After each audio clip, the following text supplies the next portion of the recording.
West Coast. What's up?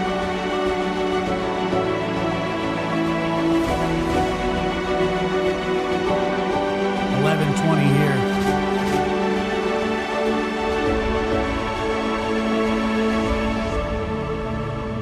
It's good to see you. Good to be here.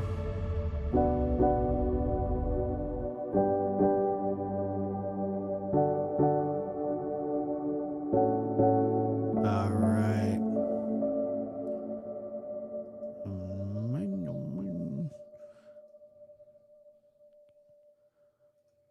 All right. What's happening, everybody?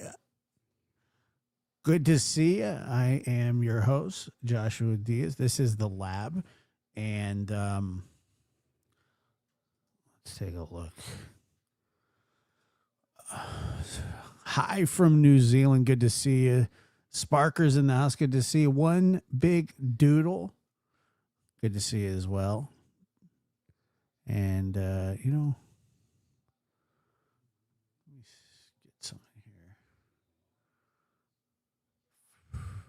Did everybody enjoy the Super Bowl? I'm sure they didn't. I mean, what it was about as boring of a Super Bowl as, you know, you could imagine. Honestly, like it was a snooze fest, an absolute snooze fest. Now, I know people are going to be happy, like, oh yeah, I'm a Seahawks fan. Great.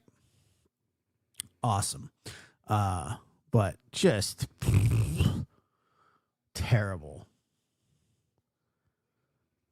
Yeah, everything was the beginning, the halftime show sucked, the ending sucked, Kid Rock show sucked.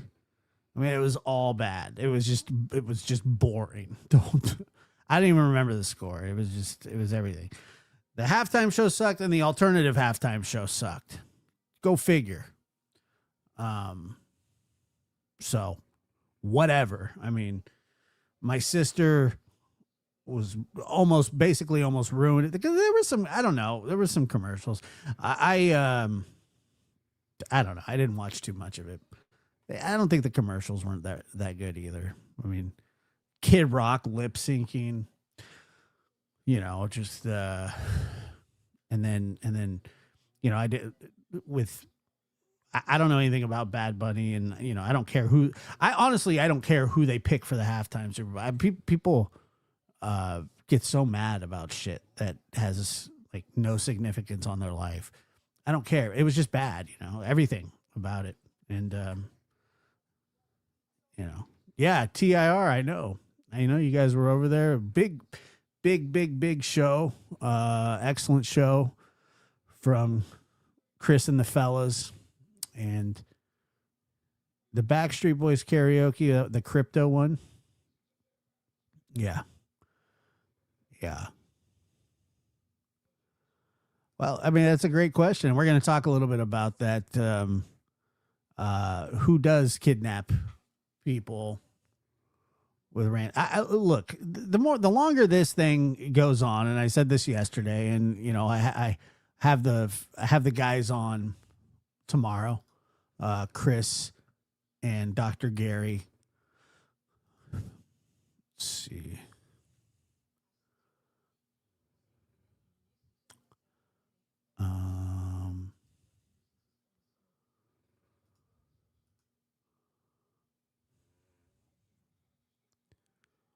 But you know, it was the whole thing.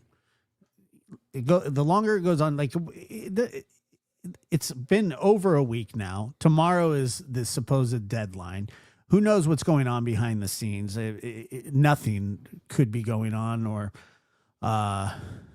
just imagine that they're setting up a $6 million Bitcoin transaction to a Bitcoin address.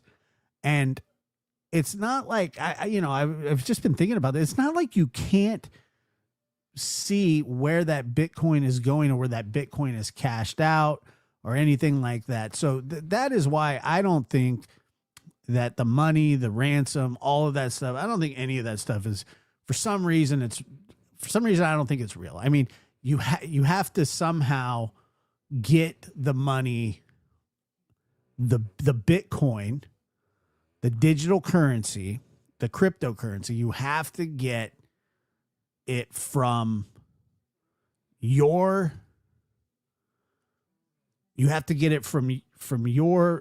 Bitcoin blockchain to an account somewhere. And there's no way that you can just drop $6 million. You have to do, I think the feds get alerted when maybe it's not the feds, but somebody gets alerted when it's over like $10,000 or something along those lines. I'm not exactly sure, but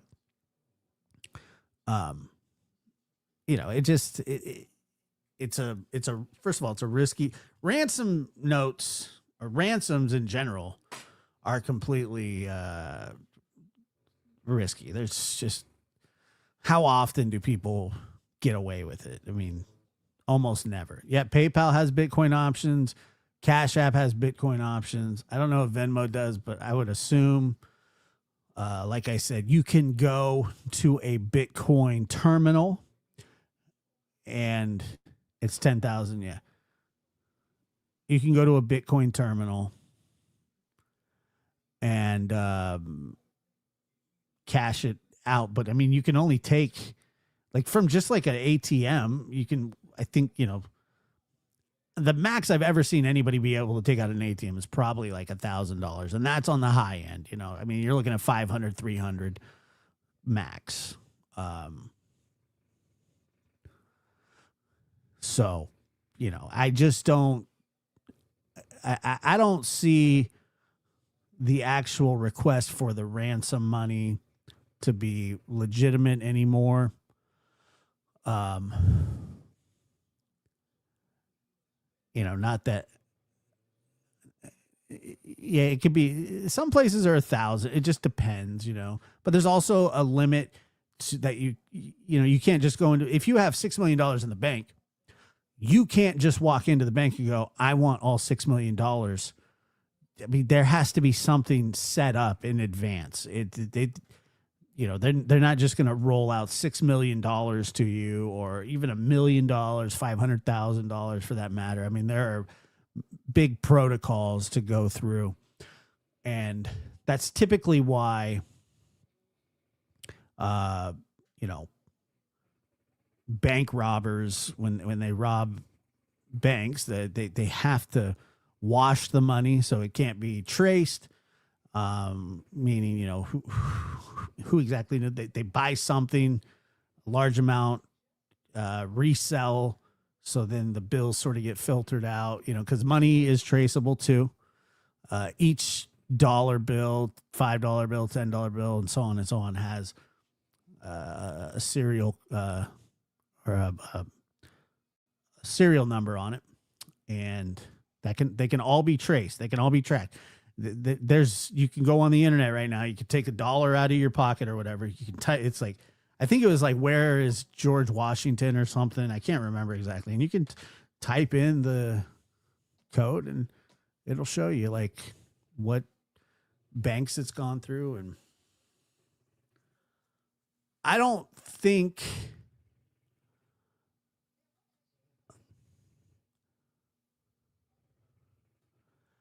well, I think at first, that you have to, let me see. I think at first you have to take it. You have to take it serious. If I was the family, I would be doing the exact same thing. If I had that kind of money on hand, and by the way, look, I know it's been reported of how much money Savannah Guthrie makes, and I understand that. 6 million is a really random number. How somebody comes up with 6 million, I'm sure I don't know. But it's a random number that's being reported. There's really no symmetry to it at all. Like I could see 1 million, 5 million, 10 million, but 6, I don't know. It's like the JonBenet Ramsey. It's like the JonBenet Ramsey letter with just that awkward amount of money.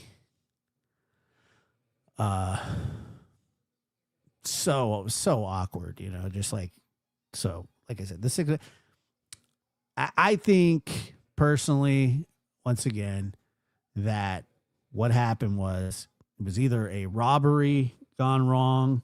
Whoever was there knew the house. They took their time. They knew she'd be alone. And,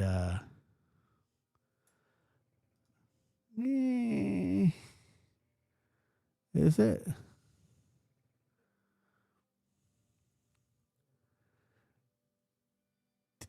We don't know if anything was stolen. If there was a safe in the house, there was an argument at dinner or whatever. People are saying, well, nothing was taken, but we don't know that. We don't know if something was taken.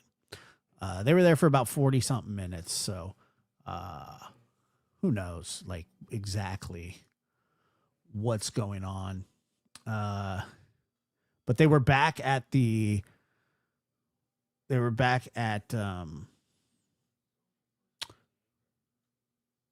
home today. I believe they were back at Nancy's home. I don't know if they went to Annie's home today or not.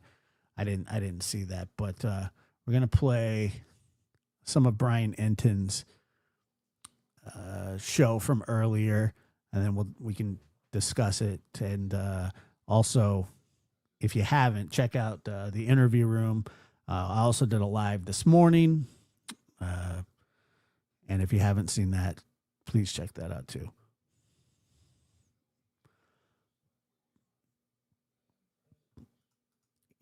It's got to be. It's got to be. Hey guys, thanks so much for checking out my show.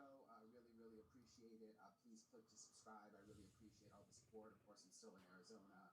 I'm outside Nancy Guthrie's house right here. It's been today. There's more deputies than we've seen here in the past. You can see them out here, right here. And earlier, there was actually a team that came in and it was looking in a septic tank behind the house, which I'm going to get into in this episode. I'm also going to go over everything that I saw late last night at Annie Guthrie's house when the deputies showed up there.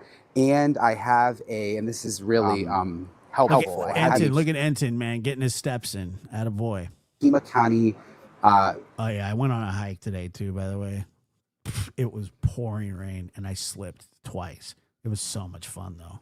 Sheriff's detective who just recently retired. I gotta get some booze. And he is going to help me break down a lot of what we're seeing. It's all coming up in this episode of Brian Enton Investigates. All right, hey guys. So again, I'm outside Nancy's house. If you're wondering what this big white thing. But I mean, if you want to do that, then 7 million is better than 6 million.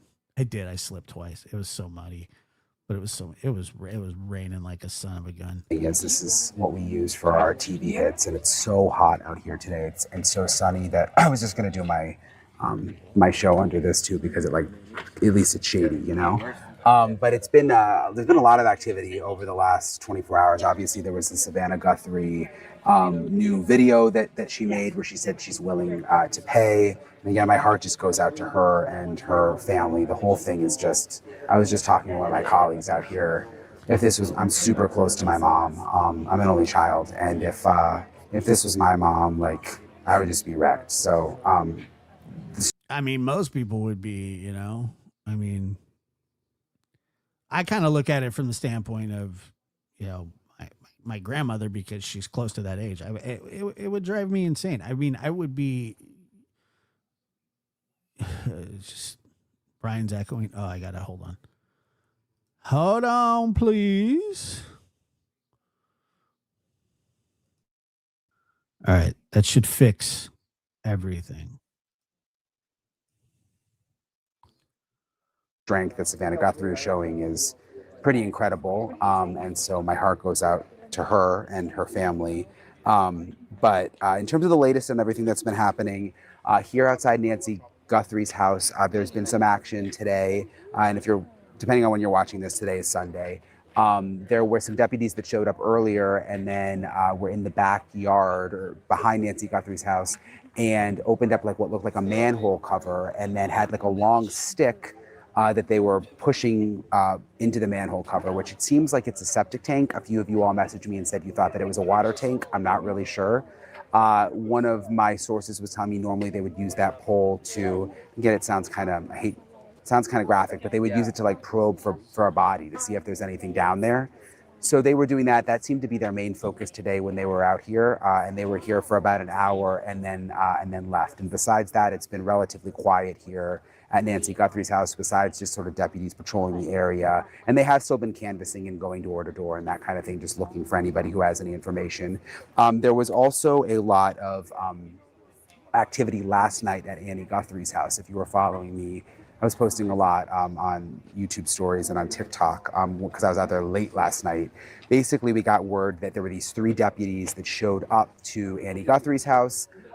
We didn't know, at first I didn't know if they were like FBI or deputies, but when they left, I was able to look and see they had like a deputy logo on their side.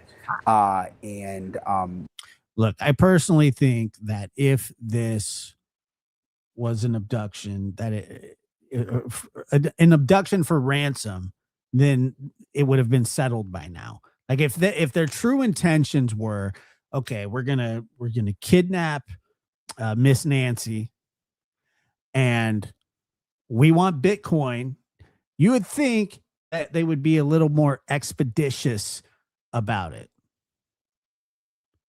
I think expeditious is the right word, but I'm not 100%. They were there for 3 hours. There were 3, not 100% sure. 3 of them from what I could count. They showed up, they went inside, and they had some equipment that they brought inside, and then we could see flashes from inside. We could see light flashes, which they were taking pictures inside. It was pretty obvious. At first, they were just taking pictures near the garage area. I could see through the windows, but then I was watching, and you could see they were moving throughout the house. They were taking pictures in different parts of the house. They were there for about 3 hours. They had blue gloves on, I noticed, when they came out. And after being there for 3 hours. Well, I mean, this is a great question. Why did they wait 2 days? Well, maybe they were trying to figure out something to do. You know, maybe they're like, oh shit, well, we gotta, somebody's on our ass, or the people are gonna be on our ass. Came out. Yeah, you know what, Kim, I'm not saying he didn't. I'm just saying that the whole vibe of the Super Bowl was just got in the cars, didn't say a word, and then slowly drove off. So the timing is interesting because remember, this was happening around the same time that, or a little bit after that, Savannah Guthrie had put her video out, saying that they would be willing to pay. And I can read. You've probably seen the video by now, but what she said was, I wrote down the verbatim.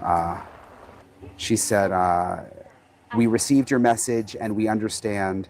We beg you now to return our mother to us so we can celebrate with her. This is the only way we will have peace. This is very valuable to us and we will pay." A lot of people have read into this that they think Nancy is not alive based on what Savannah said there. I'm not sure. I mean, we could read into it a million different ways. Well, I got to tell you, I'm less concerned about the sheriff going to a basketball game because I don't really care what he does.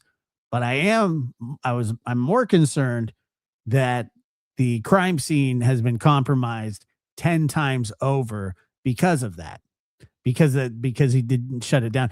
And when I was listening to the interview room earlier, I heard them talking and they said, well, at least he owned it. Or, he's like, yeah, Monday morning quarterback.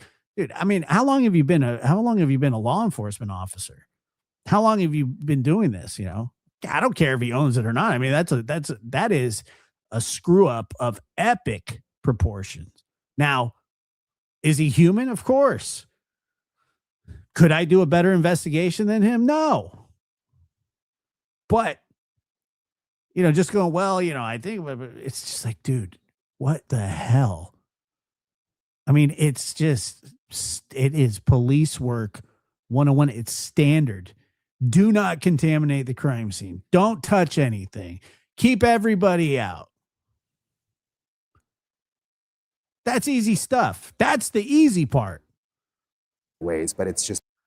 And from the years of doing shows with people that have been in law enforcement, one thing that they say is you get one chance, one time to look at that crime scene unbothered. That's it. So you want to preserve it as long as you can until the case is solved. It's tragic, regardless of what way you read into it. And that video came out, and then afterwards is when the deputies showed up at Annie Guthrie's house. What they're looking for there, I don't know. I didn't see them searching outside at all. They seem pretty focused on the inside. Well, that's the $6 million question, Eric. That's the $6 million question right there. What is the motive? I don't know. And I think, please tell me he's not really out there. Is that SFL? Idiot. Oh, okay. What is he doing? Let me see here. So people go missing. Are you saying this about him attending the basketball game? Like, look, people can feel however they want. I mean, he's not the only one working the case. I mean, if he was the only one, it's not like he's the sheriff from Misery and he's out there with his wife / secretary, investigating, reading books. And were they just taking it's the biggest story in the universe at the moment. Pictures inside? I'm not sure. But it was interesting timing. It was interesting that they came there late at night. And sorry, I'm just checking for one other thing I wanted to tell you guys about. Yeah, they were in and they were out and they left without saying a word. So I have something interesting. I interviewed a man named Kurt Dabb. He's a former Pima County Sheriff's detective. So Pima County, of course, is where we are. He was a homicide detective there for years. He has some really interesting insight into what he thinks is going on, what was going on at Annie's, and then also just big picture what's going on with the Pima County Sheriff's Office, because a lot of people have questioned whether they're really prepared for an investigation like this, mistakes that were made early on, things that the sheriff has admitted. But think about this. And I know people are saying that it's the inner circle, or that they are looking. I know they've been searching the daughter's house for days now. And I understand people go, well, it's probably this and probably that. I have no idea. However, it's not a good sign that they're checking manholes. Now, are they doing it just out of an abundance of caution? Well, maybe.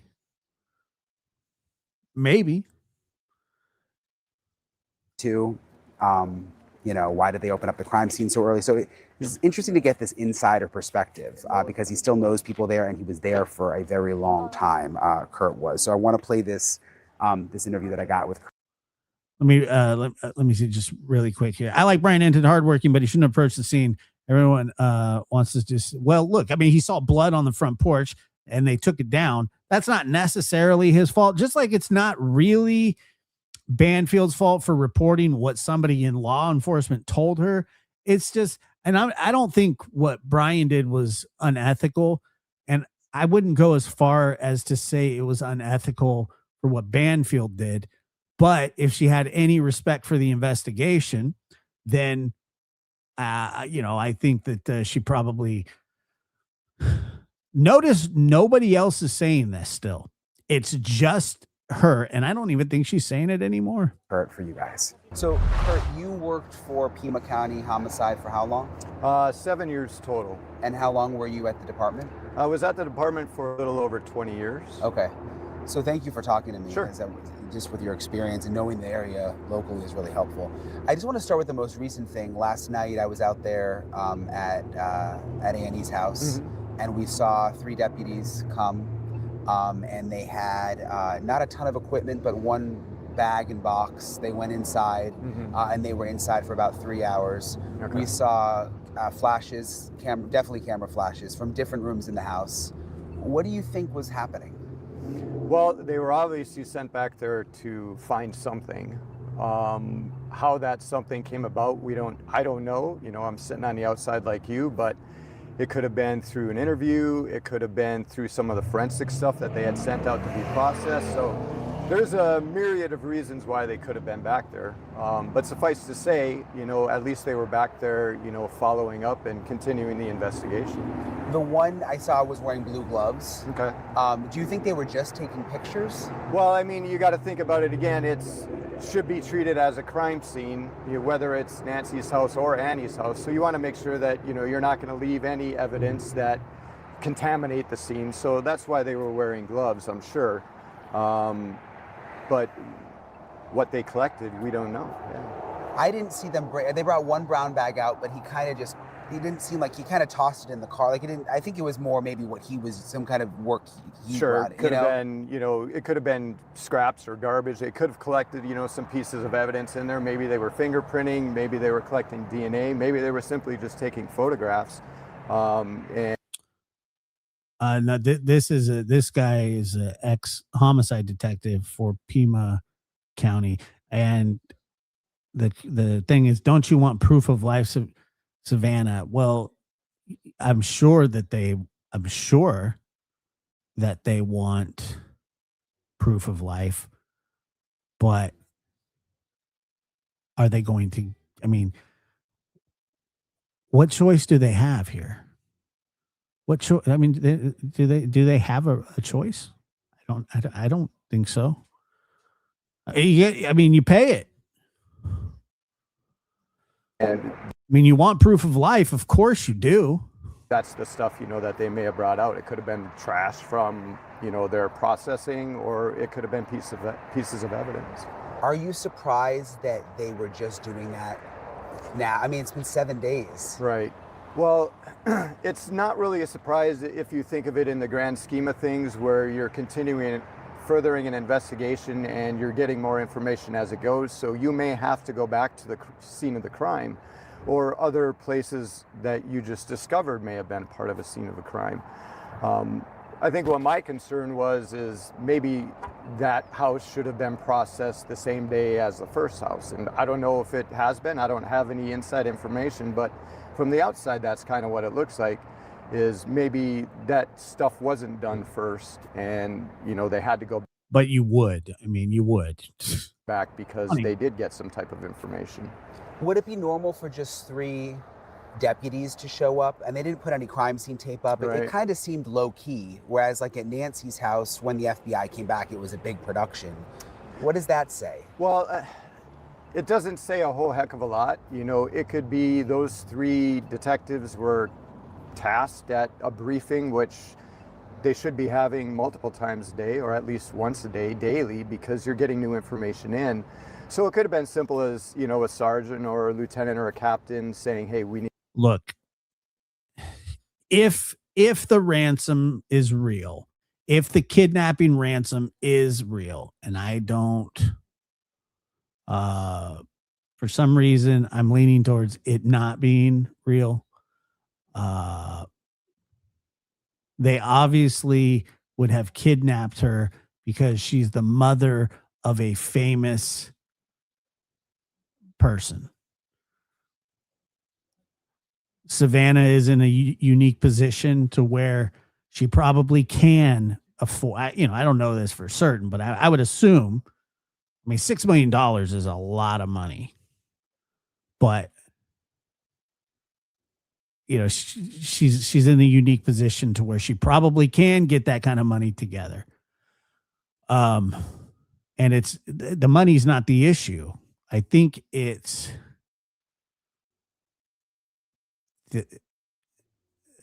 issue is, proof of life and getting her back. Need to go back to the house and get this. Let's keep it low key. We don't want cause a lot of trouble in the neighborhood. There's already enough ruckus going on, at the other scene.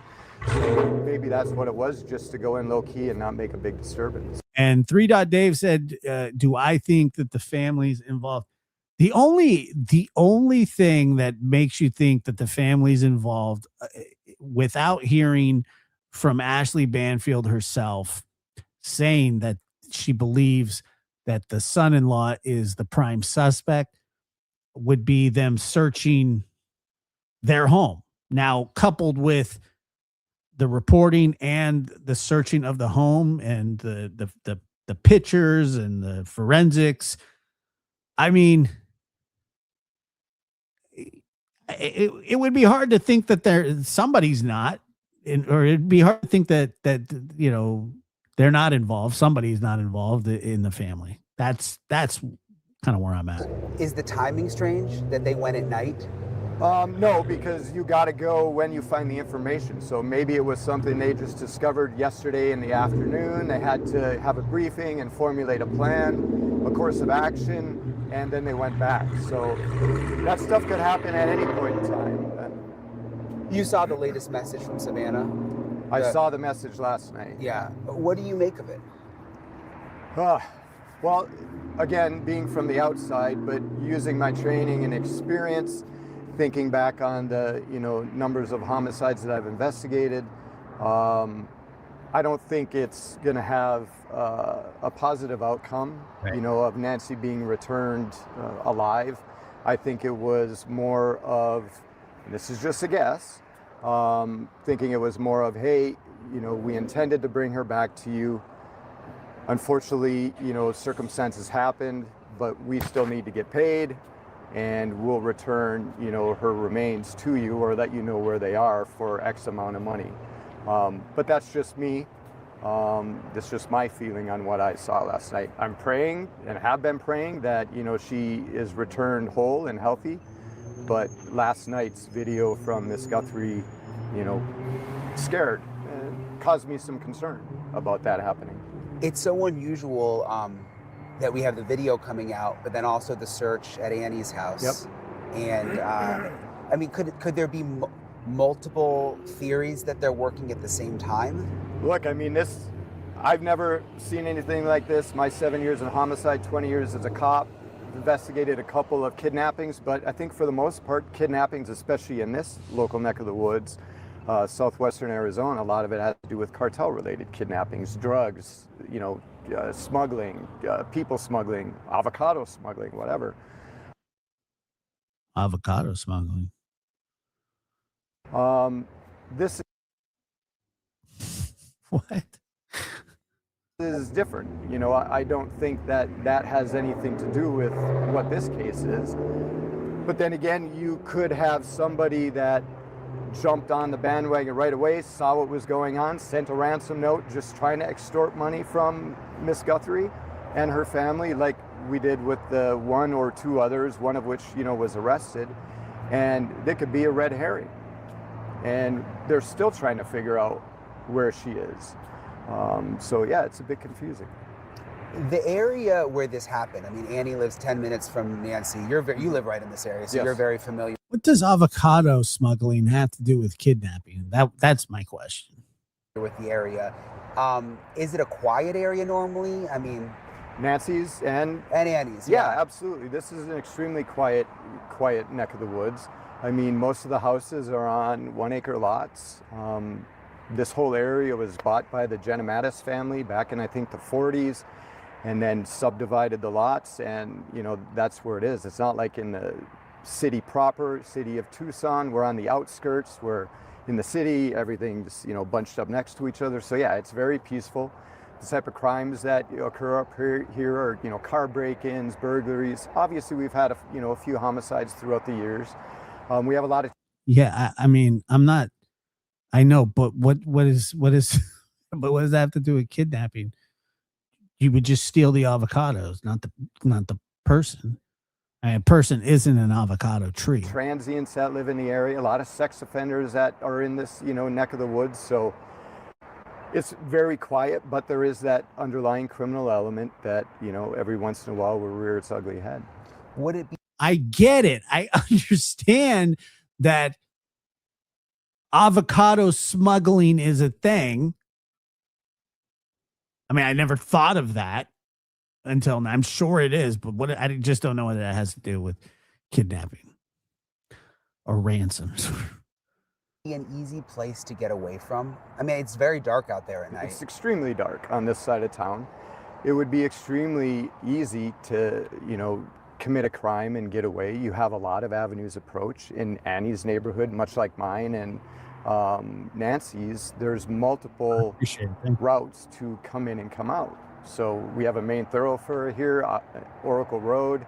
The highway is 4 miles to the west of us, down Ina or Orange Grove or River Road. I don't know how many, traffic cameras. I see, we have a couple here, but they're not monitored by law enforcement. They're monitored by the DOT, the Department of Transportation, to monitor the traffic. And I don't know how long, they hold, video in the cloud or whatever, but those are some things that I would, be looking at. A quick avenue of escape. The highway is right here. The main freeway is right over there. So there's cameras abound. It's just whether or not, we're able to get access to them and see if there's anything on there. You were on the inside for a long time here. You know Pima County. Yes, sir. They've been under the microscope. A lot of people are questioning things that they've done. Do you think they're prepared for this? Well, look, when you're conducting an investigation such as this, there's a lot of things that can go right and there's a lot of things that can go wrong. You're getting bombarded. I mean, I can't even imagine. I worked the Gabby Giffords case. I was in homicide. I don't know who Gabby Gifford is, but I gotta say though that yes, the camera situation, I'm sure that they're trying to focus in on a vehicle and going over trail cams or neighbors cameras, and that kind of stuff does take some time to go through. At that time, I was at the Safeway for nearly a week, and the amount of tips that come in, they range from the wackadoo to what you think would be normal, psychics. You're just getting bombarded with those things, and you have to suss your way through that to determine, what you're going to follow up on and what you're not. I think at the sheriff's department I gotta say though, it's a super bold statement to wear that wonderful, nice button-up shirt with a graphic tee underneath it. I couldn't pull it off, but he's doing it. Past few years since I left, there's been a mass exodus, which has drained the department of experience. I've heard things, whether they're true or not, it's just information that I've heard, is that the average experience for a patrol deputy is like 3 years. And that's a baby cop, right? They've a year in academy and field training, and now you're out on the street. Mistakes are going to be made, and I think that has happened the same thing in the homicide unit. Is all of the tenured men and women that worked there that had years and years of homicide experience working half of what the city of Tucson got every year. So we're looking at between 15 to 20 homicides a year. We used to investigate when I was in. Now they're averaging in the county maybe 4 or 5 a year. And the detectives that are in homicide, that makes them less experienced because they're not having the exposure to real life homicides. Just because you're in homicide doesn't mean you're the case ace, but you're going to get experience by going out and interviewing, looking for evidence. downloading videos, reaching out and getting subpoenas or search warrants. And I think that experience or lack thereof, has shed its light on this case. That being said, I do know that, the detectives and the deputies that work for the Sheriff's Department here are top-notch. They're very level-headed, they're very knowledgeable, but only to a certain extent. You're right, Michelle. It's not live because it's the middle of the night and this is the middle of the day. Are you surprised to see the crime scene cleared so quickly? Because we were able to walk up and see the blood, and I thought, gosh, they'll have this at least one deputy out there sort of maintaining with tape up for like a week. The fact that now I want to know what the shirt says. I like that everything about the guy is player. I'm not hating one bit. I'm just now I want to know, is that Snoopy under there? It could be Snoopy. It could be who farted. It could, there's a lot of things it could be. It was just a couple of days. Well, not even a couple of days. Yeah. So when we get a search warrant so we'll take the Gabby Giffords, for example. We were up there for an entire week. We closed down the entire shopping center. Businesses, were being affected. And as the week went on, businesses started coming back and they started opening up. So you want to work from the outside and close down the scene until you get to the scene proper, and then you're going to stay there for a while. And that's what we did up there. With Nancy's, I don't know how long they had control of the scene. I do know that they relinquished the scene and turned it back over to the I think it's Snoopy family. It's not out of the ordinary, or a Nirvana shirt, but I think that there were some things that were left at that scene based on what I've noticed on TV. Nancy's car wasn't towed till a couple of days ago. A couple of days ago, the FBI and the Sheriff's Department were back out there. They were on the roof and they allegedly, got a camera and a couple of floodlights that may or may not have had cameras. So those are things that I know I would have been done and my team would have taken care of. So if you're going to relinquish a crime scene within, that short amount of time, you best make sure that everything that you should have gotten, you did get. And so you think it's just an experience? I think it's an experience as a whole with the entire agency. There are you're going to find more people that have less than 10 years on the department than you do more than 10 years with the department. So your gut, having done this for a long time, where do you think this goes next? Well, you've got two different things going on, right? You have this ransom note and what I believe is, a plea to get the remains of Nancy back, and then you still got to figure out who the hell did this. Obviously, you have to start at the beginning with the victim. This is one of the things that, I learned is you as an investigator, you take on, this information. You're learning about people's patterns of life. So you're learning about the good about them. You're learning about the bad about them. And I'm not saying there's anything bad about, the victim or any of the suspects or anything, but these are things that you have to take into account. There's a lady in my neighborhood, and I won't say where, but she lives in my neighborhood, and she also named Nancy. That's a fact. She's 86 years old. And her kids keep trying to get her to move in with her. She refuses. And she also refuses to use her walker. And I told her, I said, Nancy, if I got to come over here and you fall and you're not using your walker, I might have second thoughts about picking you up.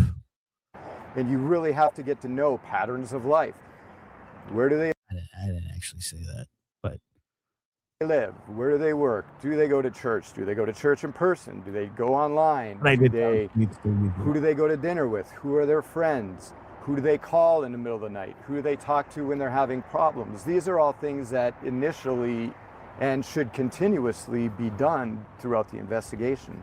And I think, there's been a lot of talk about looking at, Annie and Tommaso, well, that's a normal thing that you have to do because their family, they're closest to.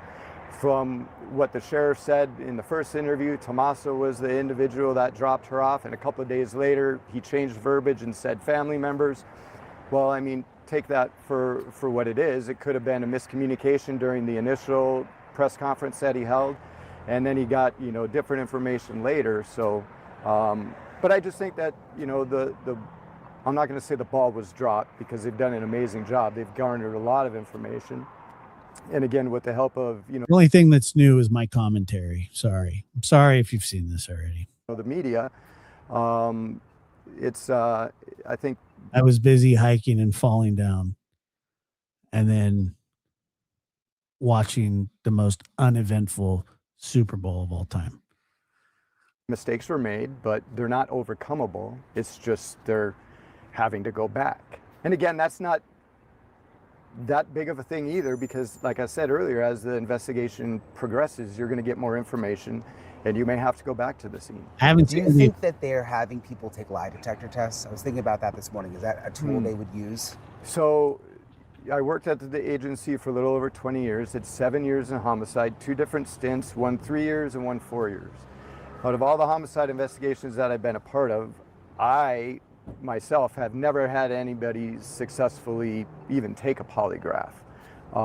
There's not a lot of polygraph readers out there or administrators out there. It's polygraphers. not utilized in court. I think of it as like a I got notes under that button up. preliminary breath test during a DUI investigation. Got to know what's under that multicolored plaid button up.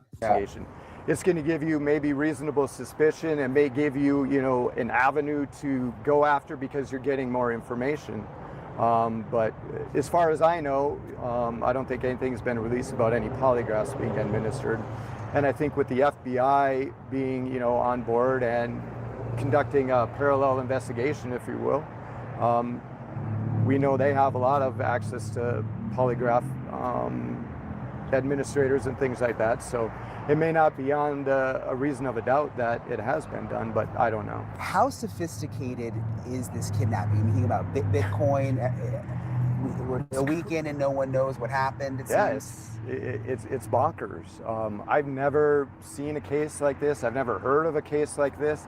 I mean, for all I know, this is the first time anything has occurred like this. To me, Look, this is a completely separate investigation, but I think we could probably figure it out. And, you know, taking into account my training experience, if we're to believe that the ransom note is indeed directly tied to her kidnapping, this is an extremely professional crime. It's extremely professional.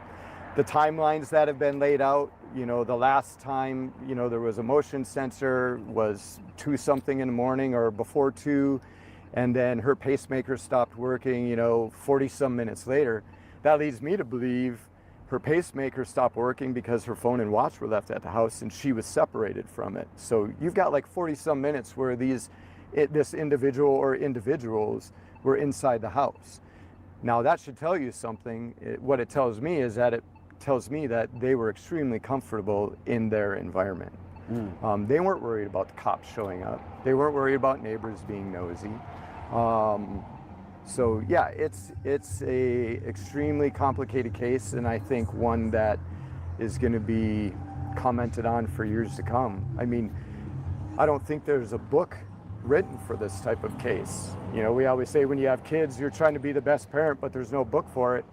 And I think that's the same thing in this case. And I don't know how the FBI feels. I haven't spoken to any of my FBI friends or what have you, but yeah, this is an extremely complex case.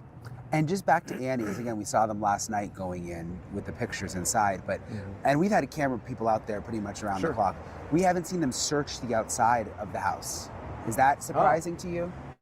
Yeah, it is surprising to me. But just because you haven't seen it done, it doesn't mean it hasn't been done. But that would have been one of the first things that I did, because if you're, I mean, Donna, that would make sense but I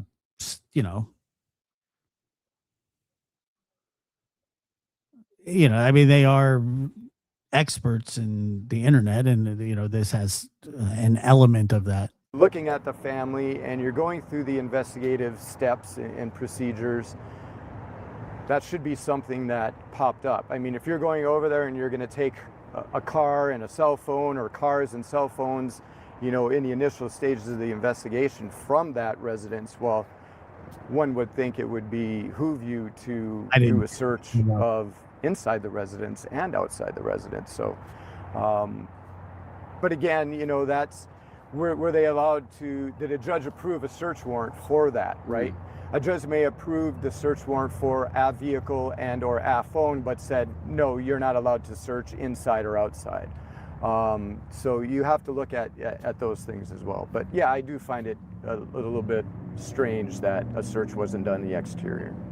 I appreciate you, Kurt. Sure. Thank you for talking with me. Thank Absolutely. you. All right, so I really All right, Kurt. appreciate Kurt for talking with me, and I'm glad I think I'm going that I was able to meet him while I was out here, because he's going to be a really good resource for me moving forward, just again, since he has the sort of the local take on what is going on, and he still has connections within the department. So that's pretty much the latest. Well, look, it's either ICAC came across something that was, or somebody came across something that was downloaded. Obviously, look, you can probably bet your bottom dollar that all devices have been seized: phones, computers, iPads, all of it, from, I would assume, the sister's house, or the daughter, excuse me, Annie. And, they're probably going through it with a fine-tooth comb. So far, and what's happened in the last 24 hours. We know that FBI Director Kash Patel is coming to Tucson tomorrow, Monday, but they are telling us that that's an unrelated trip, that he had this planned ahead of time. But it'll still be interesting to see if he checks in on the investigation, if we see him maybe out here at Nancy Guthrie's house or at the sheriff's office. I think we'll keep an eye on that. There's like so many dogs here, by the way. It's like a side note from the scene. Everybody's kind of walking their dogs by, which, if you guys follow me, you know that I love my dog. I had multiple dogs, but I have one now, and I just love dogs in general. So it's like, with such just a dark, sad story, it's been kind of nice when the dogs walk I love dogs too. by getting I love other people's dogs. My dogs. to pet them. I feel like I know all the dogs in the neighborhood now, seriously. But anyway, yeah, so Kash Patel will be here tomorrow. Oh, there was one other thing I wanted to tell you guys. I wanted to read you the latest from the sheriff's office. There wasn't anything too significant. So in their new release that they put out today, they said media briefings at this time. There are no additional media briefings scheduled. Should there be a significant development in the case, a press conference will be scheduled as soon as possible. So there's been no media briefings. There haven't been in a couple days. They said the sheriff is not granting additional one-on-one interviews. The sheriff remains the sole spokesperson for the Pima County Sheriff's Office regarding this investigation. I don't know if you guys saw the story too. Fox had video of him out at a basketball game. I think it was last night, which has kind of been controversial because people are like, why was he out at a basketball game with all of this going on? And remember, he didn't even know about this at first in a Guthrie video. He said that on News Nation. He said his wife showed him on Facebook. So it seems like he's been a little detached. And then they say this remains an active and ongoing investigation. Detectives and agents continue to conduct follow-up at multiple locations. I mean, what if he had a grandson playing? I mean, like he has a life too. I mean, seriously, there's a lot of things to be outraged about. That's not one of them, in my opinion. A detail of that follow-up are not being released. And by the way, Otis spent, no joke, 20 minutes the other day trying to pull a piece of bamboo out of the ground, to no avail. At this time, investigators have not identified any suspects, persons of interest, or vehicles connected to the case, which that last part is interesting. Investigators have not identified any suspects, persons of interest, or vehicles connected to the case. So they're still saying publicly that they don't have any persons of interest. I will tell you, like, having covered a lot of crime, they don't always tell you the truth about what's going on, especially when something is as active as it is now. So they may be saying they don't have. Did it for a long time. And the funny part was, I sat there and I watched him. I was just watching them. Have any persons of interest or suspects, and actually have several people that they are looking at behind the scenes. And that's kind of my sense with this whole thing. And I don't know this is just my sense after covering a lot of these stories. There's probably several different things that they're looking into, different angles, different, maybe even multiple persons of interest that they're working at the same time, trying to see what actually pans out. So they could be looking at several people. They could also be looking at the ransom letters, and it could all kind of be separate in a way, and they're not sure which one is going to end up being the right path. But officially, they're still saying no persons of interest, and they did confirm that they've been conducting follow-up at multiple locations, which would confirm what we've seen, because we've seen them here at Nancy Guthrie's over the last day, and we also now have seen them at Annie Guthrie's. So I've just been kind of trying to run back and forth in between. We have another photographer at Annie Guthrie, so if anything happens there, he'll just call me, and then I'll run over there, and he's able to keep an eye on it. And Watch the look at it. Look. Oh, hold on. It's a little fuzzy. Look at him. It's him trying to get the piece of bamboo. Got a hold of it. He's been pulling on it. Let go of it. Look. Such a dork. That's Otis. It's little Otis.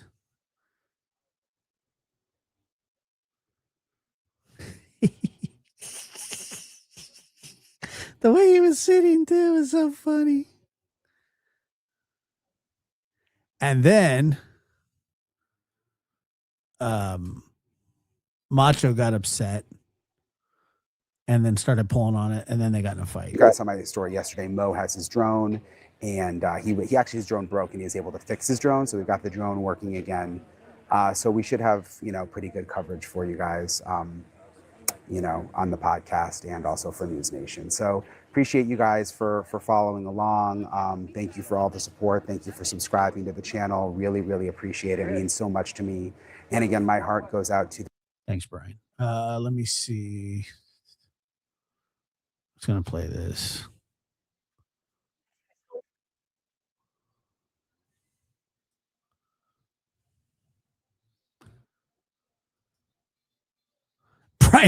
Brian looks tired, man. He's this case from the start, and senior national correspondent Brian Enton is live outside of Nancy's house for us tonight. Brian, what are we learning?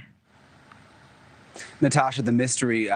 For some reason, Otis was fascinated by this thing, and so then he started trying to grab it. So then we helped him with it a little bit, and then Macho saw that he was having a great time with it, and then Macho was like, "I want in on this too," and then he grabbed the other part, and then all hell broke loose. And I had to say a phrase that I never thought I would have to say. No more playing with the bamboo sticks.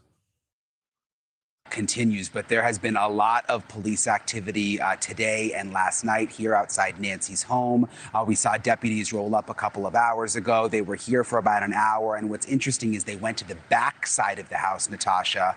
They opened up a cap in the ground, and they went into what we believe is a septic tank or a water tank. They had a long pole. They were prodding around. It didn't appear they found anything, and they left after spending about an hour searching the property. Also last night, they were at Annie Guthrie's home, as you mentioned. This came as a surprise. I raced over there. They were there for 3 hours. We saw 3 deputies get out of a car. They went into the house, and they were doing some kind of evidence process. Wait a minute.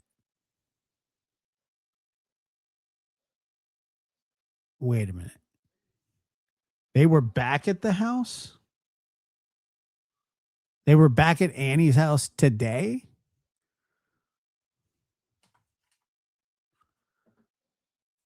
This is from today. Taking pictures inside the house. Jesus. I know they were there last night. We talked about that last night, didn't we? It was last night. But they didn't come back out today, like during the day. house, I could see the flash from the cameras in several different windows, and this is a live look outside Annie Guthrie's house now. It's quiet there right now. It's about 10 minutes from where I'm standing at her mom, Nancy's house. Keep in mind, this is the desert. It gets extremely dark at night, Natasha, and from the homes here, many... So they came back today. People are asking, well, don't they have cameras at people's houses? How can't they see? How can they not see what happened out on the street? It's difficult because of the terrain. I met up with a former Border Patrol agent who knows this area so well. Look at what he showed me. You'll see this is kind of like a trail where you know which way to walk in there. Everything is like got thorns too, huh? Everything's got thorns. And I think the difference is people hear desert landscape and they almost think that it's nothing but sand and you could see so this is basically the brush. And as you walk further in, these are called, this is the actual wash. Hey. These are the washes. Well, Miss Sharon, good to see you. And thank you for gifting 1 lab membership. It's very kind. You know, we haven't walked too far, but if you go this way, and here I will show you, if it's dark out here, or even now, vehicles can go through this neighborhood, and they're not going to see anybody in this area. Well, so there's a house there. There's a lot of space in between the houses. Everyone keeps asking me, oh, people have cameras. Can't they see the cars going by? But this shows. Like, there's all this brush in between. There's no way you would be able to see. With some of these cameras, you would not be able to see the street. Yeah. I mean, here, where we are at right now, people can be walking up and down that road, and they're not going to see us. Now, imagine this at night. And that's the area, Natasha, right near Nancy's home where we went into the desert. And you heard him mention at night, I mean, when it gets dark out here, it is pitch black. They actually have an ordinance. Not today inside. Okay, guys. Here for stargazers. So you're not even allowed to have bright lights. And these neighborhoods, they're totally dark. And remember, investigators believe that Nancy was kidnapped around 2 or 3 o'clock in the morning. So it would have just been pitch black out here, Natasha. I appreciate that comment.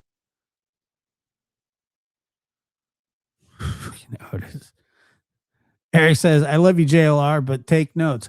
You know, JLR is very generous with letting us stream his stuff. And so I have, you know, I know people have some people love them. Some people can't stand them. I get it. It's the same as me. There's some people that like me. There's some people that hate me. Why? I don't know. I'm delightful. At parties, I'm the man. But there's just people that don't like me, and that's fine. Context News Nation's Brian Enton live for us in Tucson, Arizona, outside of the Guthrie home. Thank you so much. Thank you for watching. Oh, God, Cuomo.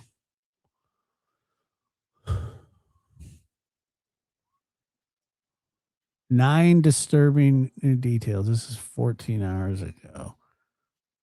9 disturbing? 9 of them?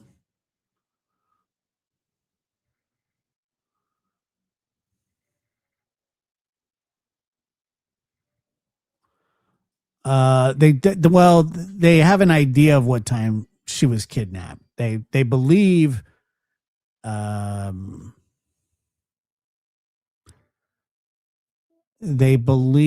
that it was, they have a time frame. I don't know if they know exactly when. We received your message and we understand. Okay, what? We received your message and we understand. We beg you now to return our mother to us so that just on a lighter note, I just want to tell you this really fast. So just the other day, this is something I usually tell on the After Dark channel, but I'm going to tell you since I've been on this channel quite a bit, that at Peyton's birthday party, somebody made some hot wings with, it was like scorpion powder and some other stupid ass. I think it was what was the pepper? I can't remember. It was like a ghost pepper, and anyway, and everybody was like trying to. Everybody was trying it and going down. And this guy that I was sitting next to, named Donald, he took a bite of it and was like, "Oh my God, that thing's so nasty. It was disgusting. It was awful." And he takes a bite of it. He's like, "Oh, it's so hot. It's so hot." It's like he's just complaining about it, right? Throws it down. And then I watch him with my own two eyes walk over to the sink with the wing. He only had the one. That's all anybody could handle. He rinsed it off, ate the rest, and then chugged a glass of milk. We can celebrate with her. Major new developments in the case of Nancy Guthrie, her children posting another video to her possible kidnapper. Law enforcement was also spotted inside Savannah's sister's home overnight. Media saw flashes of light from a camera going off inside. And for the first time, one of the TV stations, which reportedly received a ransom note, revealed just how much the price may be. We're on the case presented by Law and Crime. I'm Chris Stewart.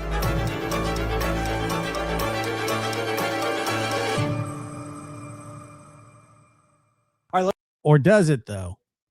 Or does it? Look, there's already been 2 deadlines. Yeah, it was at when I watched him do it, I was just like, that's one of the most disgusting things I've ever seen. And I have put a rib in my front pocket. Let's get to these major new developments in the case of Nancy Guthrie. It appears, based on a video posted to Savannah Guthrie's social media overnight, that the family has decided to pay the millions of dollars that kidnappers reportedly requested in an alleged ransom note. Here is that video. We received your message and we understand. We beg you now to return our mother to us. That is the one part I just do not get. The whole, we've received your message and we understand. I mean, that is so cryptic. Obviously, we understand.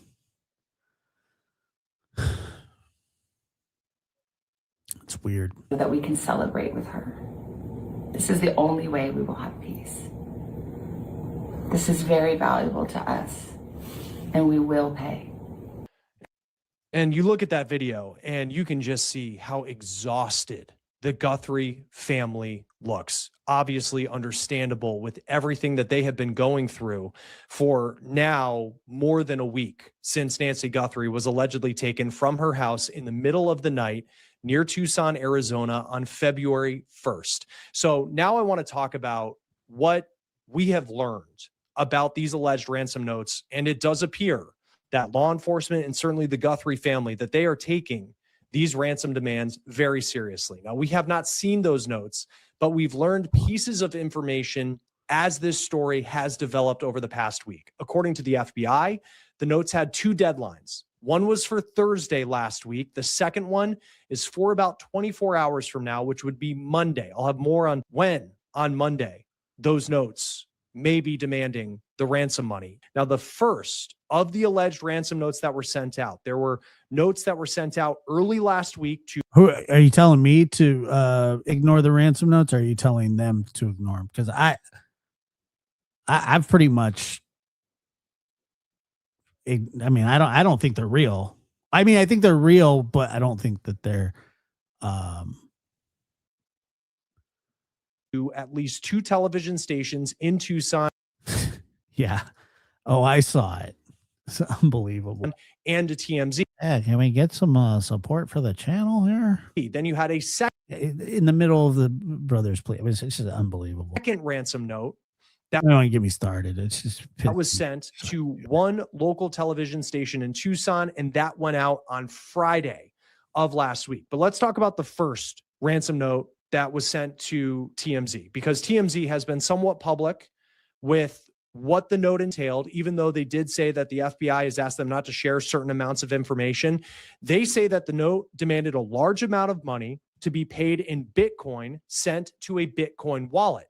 TMZ says they were able to verify that the Bitcoin wallet is in fact real, but we don't know if these ransom notes are legit, if they have been sent by the person or people who kidnapped Nancy Guthrie. They also say that the note reportedly said that Nancy is safe, but she is scared and she recognizes the situation that she is in. Now, clearly with the Guthrie family posting a video saying they will pay, you can see that they are taking it seriously, as well as law enforcement. Then you have this second note that went out on Friday last week to one television station that we know of in Tucson, Arizona. And this was after the first deadline passed. The second note reportedly said that there would be no negotiating, and then demanded that amount of money in Bitcoin. It is unclear, and it's important to talk about this, that the video, frankly, videos that we have seen from the Guthrie family, where they have talked to someone who allegedly kidnapped their mom, and they have talked about the ransom demands, it's unclear if they are responding specifically to the ransom notes that the media outlets say that they have received. This case has been so public, as law enforcement have been investigating multiple locations in the Tucson area. And you have these media members, some from news organizations, some people who are bloggers online, who are in Tucson and who have been posting about every single move that law enforcement have made, like when they go into a home or where there's been activity in certain parts of the city. But when it comes to the Guthrie family specifically, the close circle, Savannah, her sister, her brother, the people who were with Nancy Guthrie just before she went missing, we have not heard a lot about what they know and who they have been talking to. That part of the story, that has been airtight. Now, TMZ said that the FBI, again, told them not to share certain pieces of information related to the alleged ransom notes, but overnight, a local television station in Tucson, which says it received a ransom note, dropped some big news about what it entails. K-Gun TV says it received a note, one of the first notes sent out early last week, and they say in that alleged ransom note, the demand was for $6 million, and the deadline on Monday is 5 p.m. Now, there's a separate TV station in Tucson that says it received a second ransom note. It's unclear at this point if the Guthries are responding to these notes that we know about in the videos that they've posted on Instagram. Now, the Bitcoin part of this is very important because we'll talk about in just a moment why the alleged kidnappers, whoever they may be, and if they actually have Nancy Guthrie, if they're the people responsible for this, why they could have a very difficult time moving a large amount of money put into a Bitcoin wallet. We will talk about that in just a moment and why that could open the door to a new trail of evidence and clues in this case, as the hunt will continue for the people responsible. Now, last night, as so many of us were reacting to what we saw in that video posted to Savannah Guthrie's Instagram, law enforcement showed up to Annie Guthrie's home. This is on Saturday night, Nancy's eldest daughter's house. That is where Nancy Guthrie was for dinner on the Saturday night where she went missing. She had Ubered to the house for dinner. They played games. Family evening at that home. Then the sheriff says a family member drove her back to her place around 9:45, and the sheriff won't say which family member drove her home. But it now seems like there is more activity at Annie Guthrie's house because last night it appeared that members of the Pima County Sheriff's Department showed up at Annie's home. They were there for roughly 3 hours, and you can see in this video some of that police activity per News Nation's Brian Enton, and there were reporters who were on scene who said they saw flashes of light inside the house from a camera.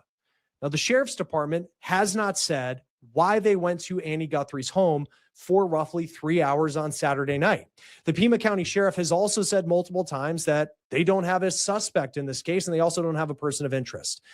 Now, there is a lot of federal help in this case. The FBI is putting a lot of resources into this case. President Trump has been involved. He obviously knows Savannah Guthrie from her covering him from his time in politics. And President Trump over the weekend was asked on Air Force One about the case. And he said, quote, "I think we're doing very well on everything. You're probably surprised to hear that. We have some clues that are very strong, and I think we could have some answers coming up very soon." Trump made that statement before the Guthrie family posted that most recent video to Instagram saying they will pay. The Pima County Sheriff, Chris Nanos, he's certainly been under a lot of pressure. He's been under the microscope as this case has played out in his jurisdiction, and he's been criticized plenty. But An interesting development that came in last night was he was spotted at a University of Arizona basketball game. This is according to Fox News. He was at the guy can't like some hoops. I mean, a guy can't. Yeah, he had a basketball Jones. Things happen. You ever seen Space Jam? that game around Big deal. the same time that his deputies were at Annie Guthrie's house. Joining us now to talk more about He's the boss. where the case stands at this point is missing persons private investigator Steve Fisher. Always great to have you on Long Crime. What do you make when you watch this video? I mean, certainly a huge development, but this video with the Guthrie kids, you know, Savannah, her brother, her sister, saying that they are going to pay. The way that they talked, what stood out to you? It's a tough one to read. I'll be honest with you. I know everybody's saying that they feel that this this ain't happening. made it feel as though she's no longer alive. I can kind of see an angle where it seems like they're speaking to a party of one. It seems like they are answering or responding to whatever was in that communication. And I have a feeling that that may be a new communication, not necessarily the third one that we know about. There might be another one that they received directly. Because when she says, we've received your communication and we understand,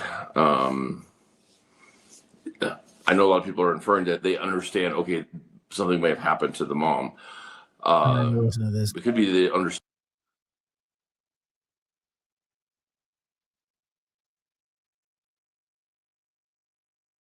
Womp womp. No one cares, dude. Sorry. I can't handle it. Good morning to you. Help us decipher this new message, both the words that are used and the tone we heard from the Guthrie siblings. Yeah, this is a major break here. Oh, when I say major break, remember there's two issues here.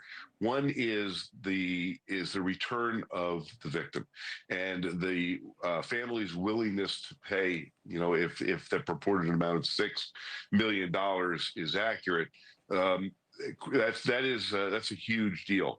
I would say that since they are making this statement that they have received information that would allow them to believe that their mom is alive. So that's the good news. Now, the bad news is that when $6 million ransom is paid, what does this do? This indicates to the world who is watching this that that this is an avenue that could be explored by other people to do similar things. And so this is the big. Yeah, I'm not gonna watch. I'm not gonna watch that guy. Bag here. Everybody wants Mrs. Guthrie to return home safely to her family. Now, this won't stop law enforcement from continuing their investigation and trying to bring these people to justice. In the videos that we have seen so far from the Guthrie siblings, they have really seemed to appeal to the captor's conscience here. We've heard them in past videos using mommy, of course, really trying to humanize Nancy Guthrie here. This latest video, though, it seemed to me, as somebody watching it, it seemed some defeat, if you will. It was more somber in tone. Do you think that something has changed behind the scenes as far as their messaging to the potential captors concerned? Well, I think that they are working with the FBI and their behavior. You know what I worry about is that this could create a copycat situation. It's just like, you know, say the ransom is real and the kidnapping ransom is real. I mean, there are people out there that are going to be desperate, that are going to try and get away with stupid shit like this. Sciences unit to craft that message. This isn't something that's just done off the cuff. This is being examined by the FBI and the law enforcement sources on the scene there, and trying to determine how best to couch their their message back to the kidnappers. So this isn't done, simply, throwing a camera in front of the family. This is carefully rehearsed and understood by the family, that this is the verbiage that they should use with every intention to to create some dialogue between them and the kidnappers that will be compassionate. This is day 8 now of the search for Nancy Guthrie. There are reports that there's a possible vehicle of interest in this case, but as of right now, there are no suspects, there are no persons of interest. We don't expect any new press conferences with authorities today. What do you make of the case and where it stands now? Well, you can see that law enforcement is really, really active here. They are leaving no stone unturned. The FBI is playing a much more critical role here than the local sheriff's department. They have really entered into the fray here with all of the resources at their disposal. They have amazing forensic abilities and technical abilities. There is an all hands on deck type of mentality here, where all law enforcement is working as diligently as they can to try and bring her back and to bring these individuals to justice. We've seen a lot of video from our crews in Arizona the last couple of days. We're showing some of it. There were FBI agents on the roof of. Nice, Marie. I appreciate that very much. Thank you. I appreciate your super sticker. It's very kind. Nancy's home yesterday. They were back at the house again. That's right. They've spent several hours there again, blocking off the house. What are they looking for? They are looking for any evidence forensically that they can find. As this investigation continues, they are getting leads and tips, hundreds of them, from not just the public who has been asked to report anything that they could possibly be related to this. They are also examining every piece of video that they can from the area. They're looking at the technological capabilities of digital data from the cell phone towers, and also from the messages that are being received. So there's a lot at play here. There's a lot going on, and they are trying to do everything they can to corroborate this information that is being related to the family about the safety of their mom, and also at the same time try and put evidence together that can lead to the arrest of the individuals who committed this disgusting crime. And so they're working every angle here. And unfortunately, none of this is a quick process. Randy, quickly here, what do you think happened? I think that they're going to find some relationship took place between the victim and whoever is responsible for this crime. I think that this didn't happen in a vacuum, that there will be, I believe that there will be an arrest eventually in this case. And, the world is watching. So there's a lot of pressure on law enforcement here. Absolutely. Thank you for watching. Subscribe below and download our News Nation app right now on your phone, and you will get fact-based. So I see a lot of people in the chat and say that Nancy won't be found, or that the ransoms aren't real. Josh, so you think the ransom notes are not real? What do you think will happen at the deadline time tomorrow? I think the exact same thing is going to happen that happened on Thursday.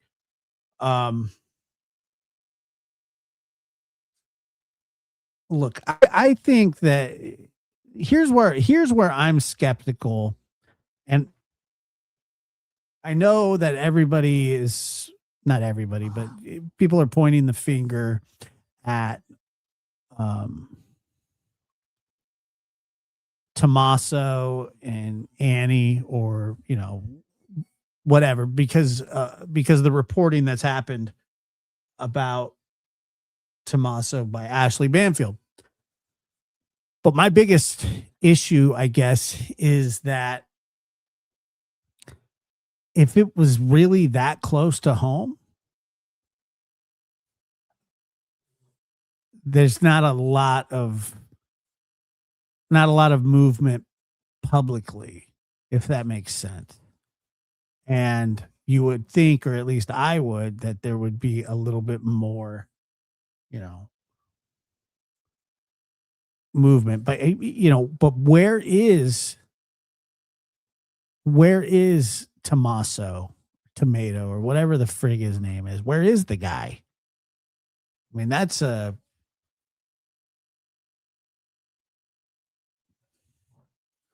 God. I'm so bummed that they.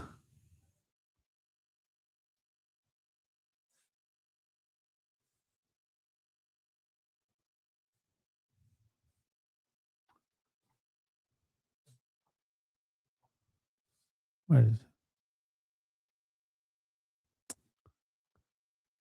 and I think that a lot of the. I think that a lot of the speculation that it's the brother, what came from. Watch it. Go lay down. Go, please. Hey, go, lay down. He's such a pain in the ass sometimes. Like, he really is such a pain.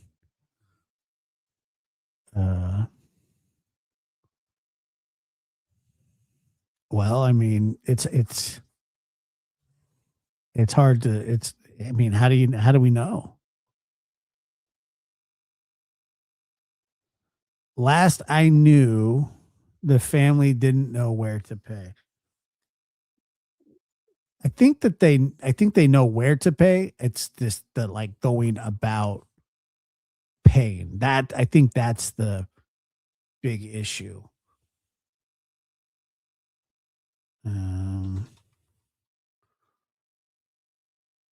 How to pay and what to pay.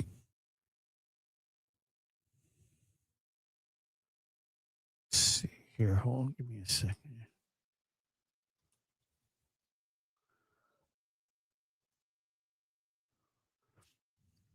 Has anybody noticed, though, that Banfield has been very silent?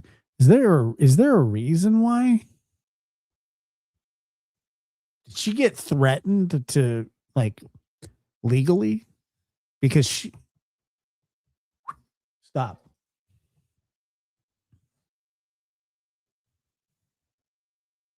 She did. Did she get threatened legally?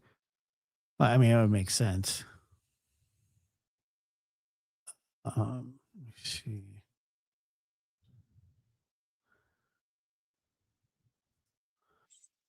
This is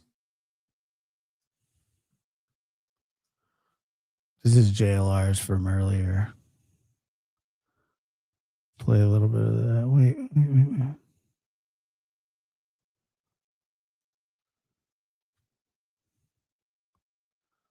This was this morning.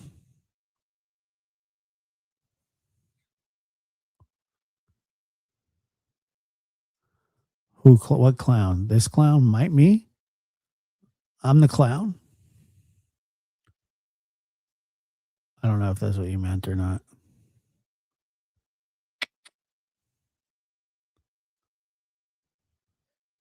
Macho, come here.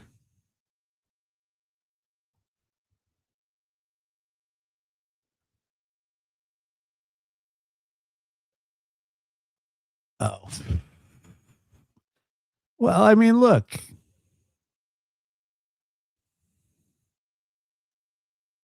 I don't see how they would get her back home either, to be honest with you. And I think that if this was a real ransom situation, which I'm not completely convinced that it is, but if this was a real ransom situation, I don't think that she gets returned or dropped off or anything like that. I do not think that they would ever have any intention of doing it. Ever.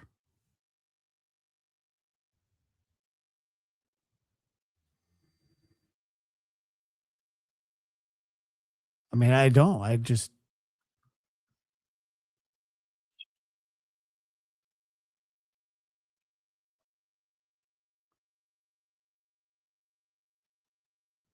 We get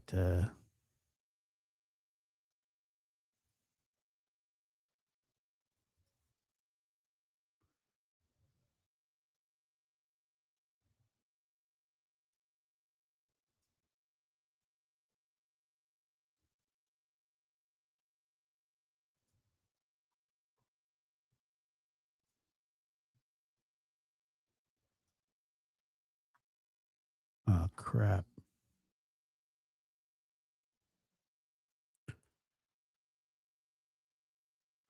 Audra, I really don't need this from you right now, buddy. CEO at Sentinel, as well as former U.S. Secret Service executive.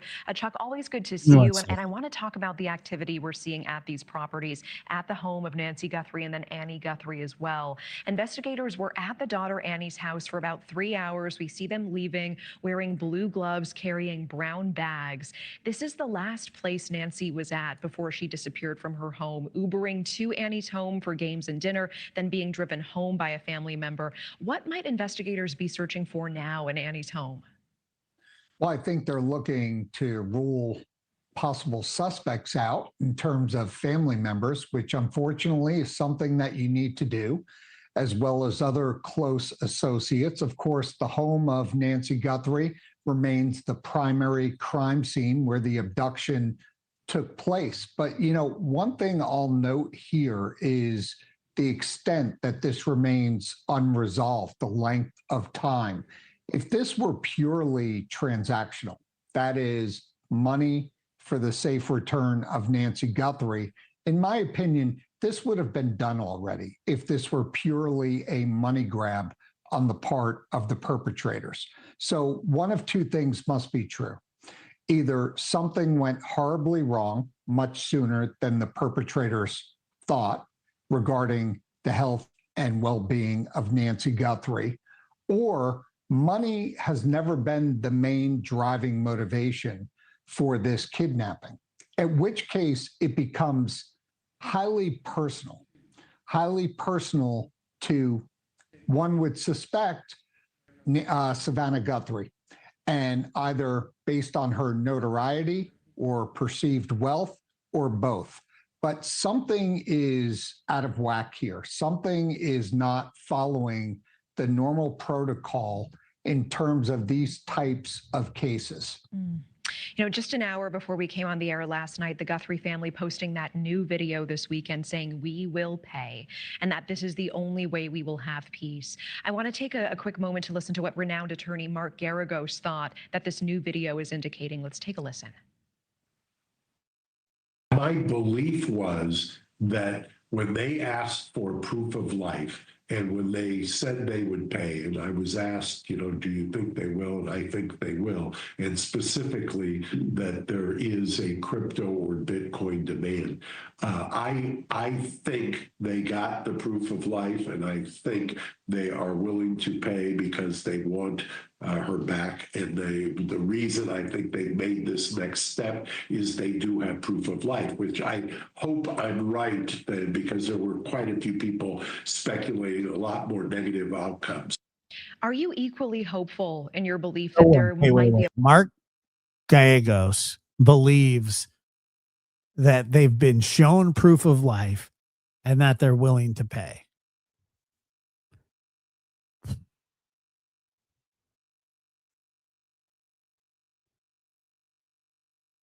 Damn. a positive outcome to this terrible story? Well, I'm going to remain hopeful because even though the length of time is not historically good news for the outcomes in these cases, it's bad news for the perpetrators as Somebody said Frank Sinatra Jr. and the Lindenberg baby. I mean, I don't know. I've never seen anything like this.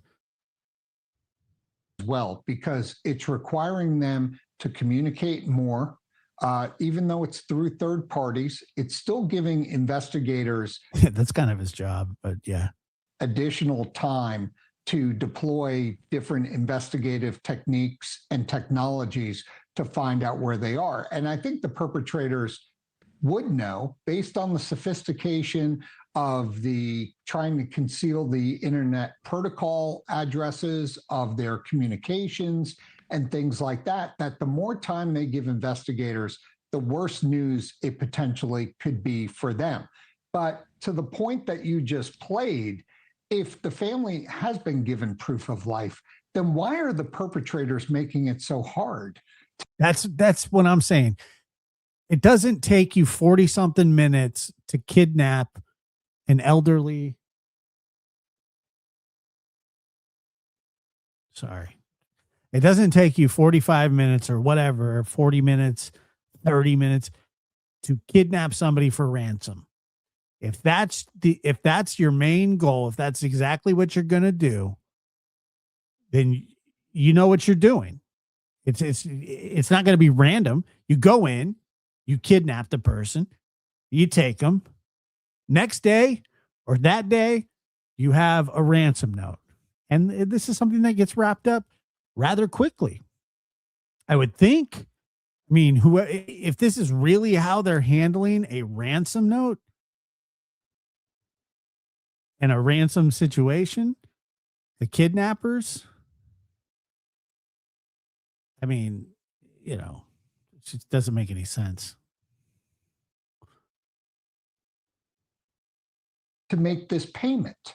This is the part that's not making sense to me. So there's something outside of the norms here that's not following the typical play-by-play. That I'll tell you this: yesterday, Macho was being such a turd, and I was shooing him with my hat. I was going, stop. And then I looked up at my nephew, and then all of a sudden Macho jumps up, grabs my hat, and starts shaking it violently. And I was just like, you are a beast. What kind of beast?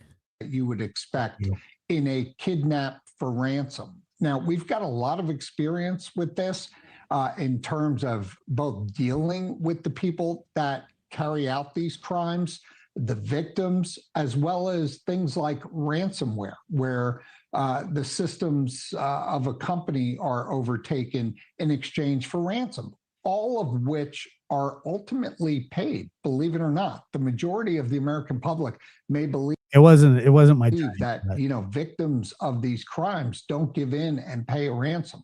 No, it's quite the opposite. They do once it's satisfied that the people they're dealing with are in fact the right people that have carried out the crime in the first place. So, and then on the other end of that, how often can that money be recovered? How often can the people who actually perpetrated this, how often are they actually found and prosecuted? So I got to tell you, the fact that the request is for Bitcoin, which has to be made payable to a crypto wallet, is still tough to track down. The US government has gotten a lot better at being able to validate the crypto wallet ownership and verifying that and confirming that in fact it's correct.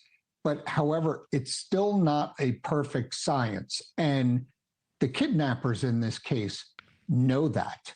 But why they haven't executed in completing this transaction is either twofold. Either they haven't satisfied the demands of the family and law enforcement regarding proof of life, or they're trying to kick this can down the road because they can't provide proof of life. But that seems to me more likely. What is the Amazon package? I'm seeing that a little bit. Nice, Marie, you asked about that earlier as well.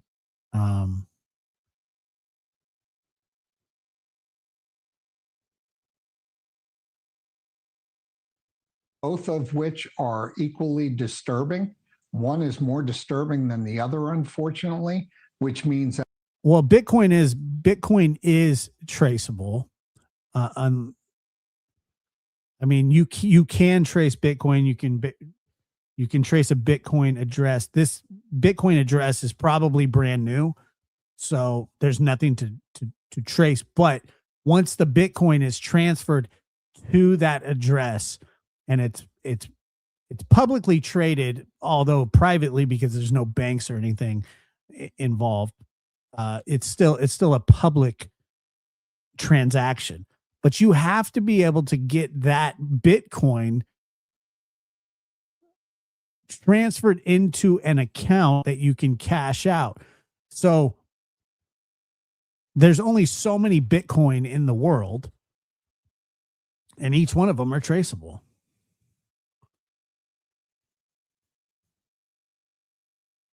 And not only that, not only can they trace the entire, you can break Bitcoin down piece by piece. You can, an eighth of the Bitcoin, or 20% of the Bitcoin, or that something went astray as they were leading the 84-year-old mother of Savannah Guthrie outside of the residence. Remember, as hard as it was for an 84-year-old in poor health to exit the home in a quick fashion, it's just as problematic as it is for the kidnappers. And of course, the blood in the front of that doorway is so concerning. Chuck Marino, always appreciate the analysis, the context, the time. Thank you so much. Thanks, Natasha. Thanks, Chuck.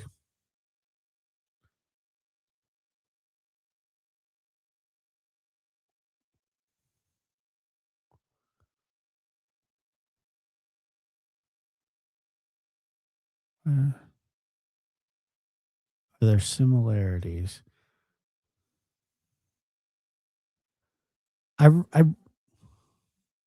this Coffindoffer? Joe, what do you make of the tone of the video as well? Not only the words, but how they were saying them. It's a very somber tone. Right. It's not like they were excited, like, they were upbeat to get her back. I mean, the body language from the first video into the second video is very telling as well. And I really feel that. Well, I think, was it the back door and the front door both open, correct?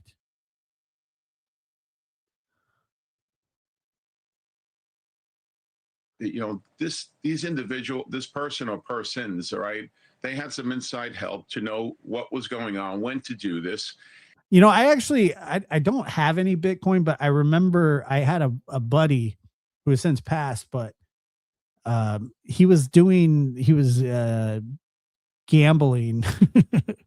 online. He was playing poker, and that's when the feds were tracking down like online poker, like illegal poker tournaments, and they were seizing money that was like checks and things like that were being sent through the mail. Like the feds were monitoring it, and then the payouts, they were seizing them. So they started paying in Bitcoin, and that's kind of how they got ahead of it. And he ended up with like a ton of Bitcoin, but it really wasn't worth much at the time. And I think he sold them off. And then he had like 19 Bitcoin, and then they went up to like $60,000 per Bitcoin. It was something crazy like that. It was probably close to $1 million. He sold his Bitcoin for. He sold for like pennies on the dollar.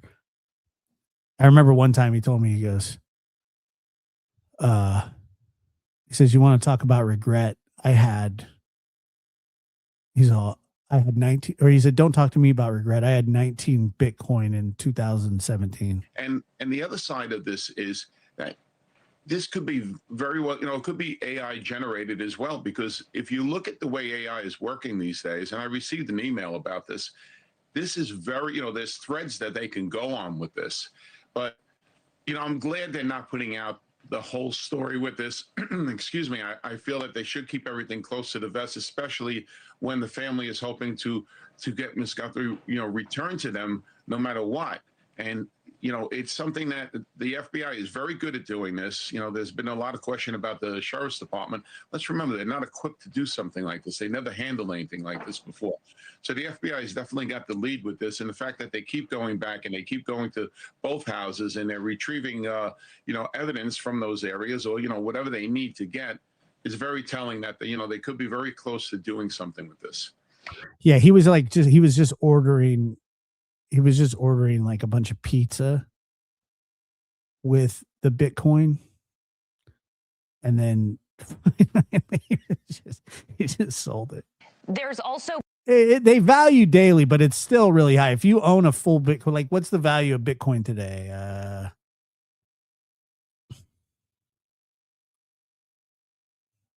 One Bitcoin is almost 70. Excuse me. It's $69,887.95. So he had 19 of those, and I think they were up. And yes, they do vary, but like at their peak,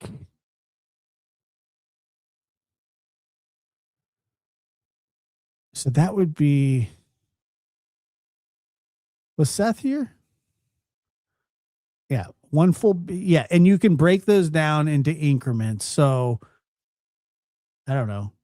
So what does that 70 times? He did cry. Well, I don't know if he cried, but he cried to me, and I said, "Well, get over it." 70. So 70,000.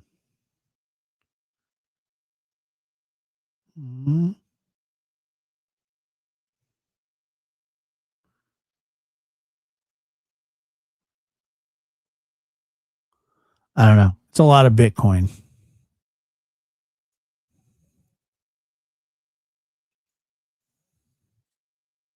been reporting that law enforcement may have a car of interest. They've been focusing on some surveillance video from a nearby gas station. Jennifer, what do we know about that?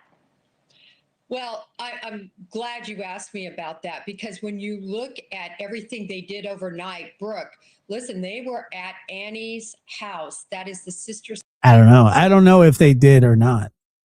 house in the late night hours of the night for 3 solid hours. They were taking photographs inside there, and they had gloves on. That tells me that they are involved with evidence extraction and an evidence crime scene type look.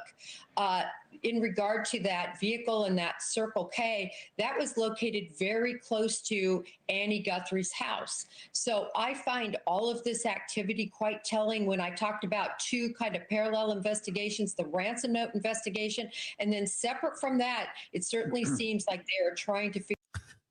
Well, I mean, caregiver, that's a great question. So if the family pays but doesn't get mom back, what happens? Well, then they're in the exact same position they're in now, just minus the ransom money, and then it's over. The investigation goes on until they find out who did this, and hopefully they recover Miss Nancy.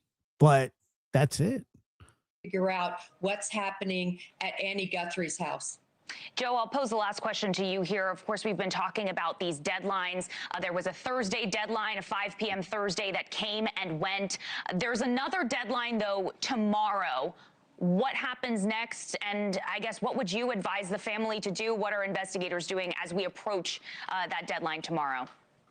I know the FBI is instructing them as to what to say, how to say it, because it's very important that, the language that's used isn't, pushing them to a different direction.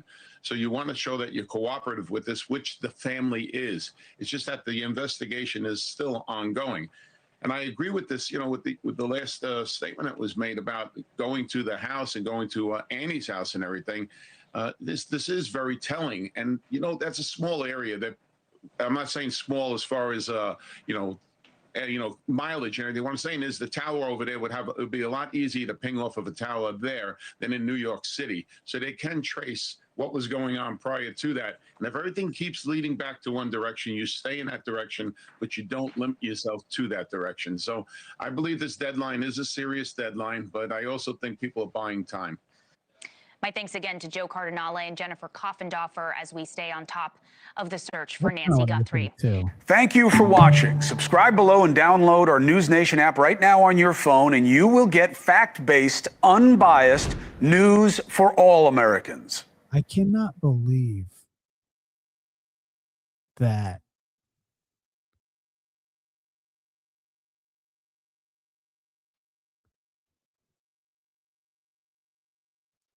I cannot. What is Nancy Guthrie's captors seem reluctant to commit? And for more, we are joined by Tracy Walder tonight, News Nation national security contributor and former CIA officer and FBI special agent. Tracy, thank you so much for joining us on this. I know. Why do they put Cuomo at the end of every single one? It's just like, I get it. Like, he's good looking, but who cares? Case. And his brother, Governor Nipple Rings. That guy creeps me out. Not because he's a politician, but how many 65-year-old dudes have double nip piercings? Thank you for having me, Natasha. So last night, the Guthrie family. And he's not married. And he's got double nip piercings. Posting another video pleading with kidnappers to return their mother. You've said it sounds as if they're almost speaking in coded words here. Let's take a listen to this together.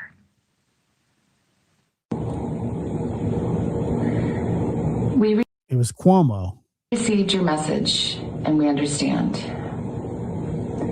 We beg you now to return our mother to us so that we can celebrate with her. This is the only way we will have peace. This is very valuable to us and we will pay. Yeah, but are you the governor? You say there are two phrases that are really standing out to you. Tell me more about that. No, Chris Cuomo doesn't, but his brother, Andrew, does. Well, I think the first one is where she says towards the end that this is very valuable to us. I think that word valuable is probably something that is answering something that was specific in that ransom note or language that the FBI suggested that she use in her response back. It seems to me that she's looking at a paper perhaps on the ground. I think they have been in all of these videos that they've made. The next one is that they could have her back so that they can celebrate with her.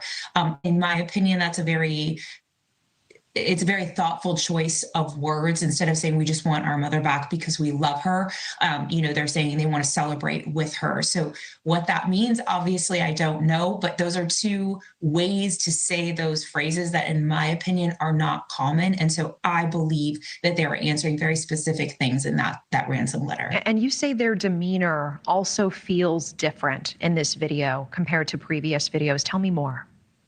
Yeah, so I'm pretty clear that I don't read body language. I think it's inappropriate to do in a very, traumatic situation that truly none of us, I hope, are ever in.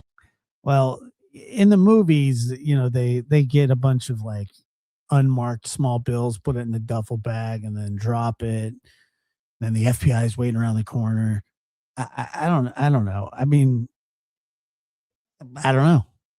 I don't know how they would go about it, to be honest with you.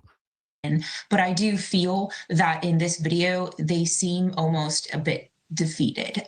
They seem somewhat resolved and resigned because in the first video, they really spoke about, they humanized their mom, in my opinion, quite frankly. They really humanized. I would just say, yeah, I sent it. It's not through it. I sent it. Well, it'll be there tomorrow. Talked about the amazing characteristics that she has. And in this video, it really is just to the point. Well, that's exactly what I would do. If I was in the position, I would just pay and hope for the best. I mean, what are you going to do? What are you going to do? It's your mom. What choice do they have? What are they going to do? Play hardball with the people that supposedly kidnapped their mom? If they truly believe that their mother is being held for ransom, then I mean, what do if that's what they believe, then that's what they're going to have to do. They may get, yes, it is very likely that they will get nothing in return. That the degenerates that have perpetrated this crime will not hold up to the end or their end of the bargain. Would anybody be shocked by that? It has emotion, but it's emotionless, if that makes any sense. In the first one, there was a lot of tears. And in this one, they've almost just resigned themselves. There is no choice. You pay it. been at least 3 ransom notes that we know of sent to various media outlets and family members, some describing insider details. It's a bullshit situation that they're put in. It's a horrible situation that they're put in. And that's why people do it, because they take something that's extremely valuable to you. Obviously, they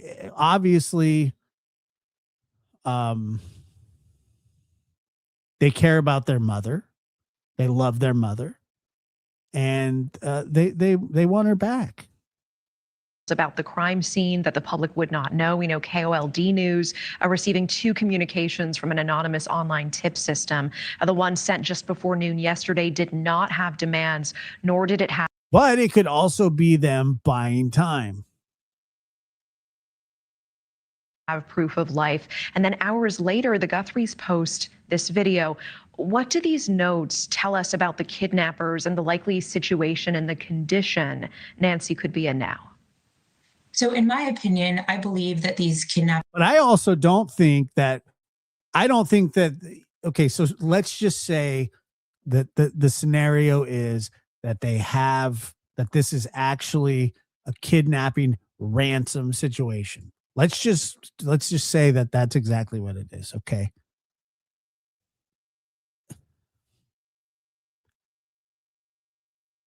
Even if they pay it, I do not believe that these people are that they would get away scot-free. I just don't think that they would. I don't think that they would get away with it. And obviously, I think some of that money would probably be recouped at some point, maybe, possibly. But I don't think that they would be able to get away with it. Essentially know what they're doing, and they know that the more communication that they have with the family, with law enforcement. Well, you're right about this. There are so many kidnappings out there that don't get near the coverage. This is getting really sad. Yeah, you're right. But how many 84-year-old women of famous news anchors get abducted and then are said to be being held for ransom? That's what makes this story unique. That's what makes this story a draw. That's what makes this story baffling. The fact that at the center of this is not a famous news anchor and her family, that some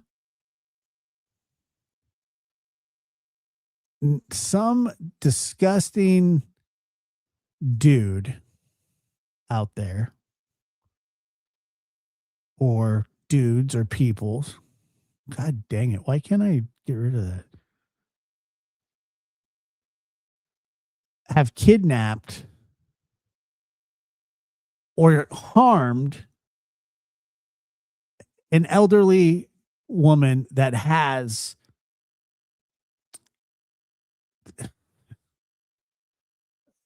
heart issues.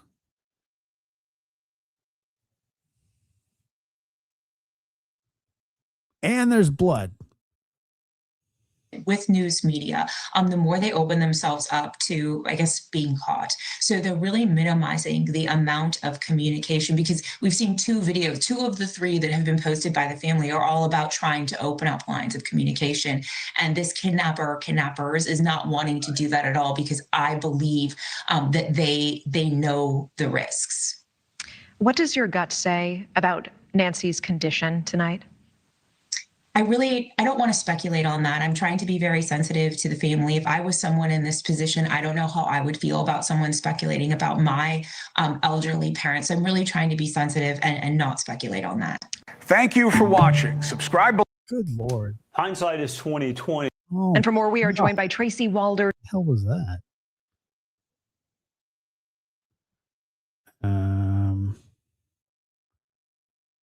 I really don't want to watch the one with SF because I'll just bag on him. But I do. Let me play a little bit of the interview room not from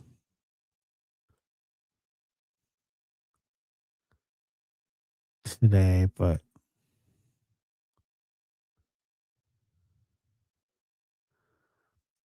Yeah, but that was kind of put into everybody's head. And look, is it getting solidified a little bit more now because they've been nonstop searching their home? Yeah, but at, at what point, I don't know who's Pat Brown. I don't know who Pat Brown is. Yeah, I'm not gonna. I can't do SF. It's just guy's insufferable.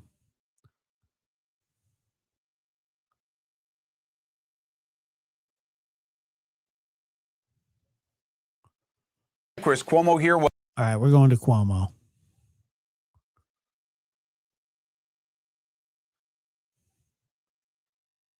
Welcome to News Nation. We do have new developments in the Nancy Guthrie abduction case or missing person case. Just hours ago, a second message regarding the alleged abduction, the assumed abduction of the 84-year-old mom of the Today Show anchor, sent to the same local station that received a note a few days ago. Notice, this one's not being called a ransom note like the one TMZ received a few days ago. Why? I don't know. We'll discuss with TMZ's founder, Harvey Levin. He'll be up shortly. I wonder if authorities suspect that someone from the local environment, the local community, is in play here, given the repeated connection to media outlets that are familiar only to locals. The news of the note coincided with a lot of renewed activity outside the missing mom's home. News Nation's senior national correspondent Brian Enton is there. Brian, what's your best sense about why the return to this house, which they had again unsealed as a crime scene, only to once again make it one? I'm sorry, I'm not buying the deep state connection thing because Savannah Guthrie interviewed survivors from the Epstein,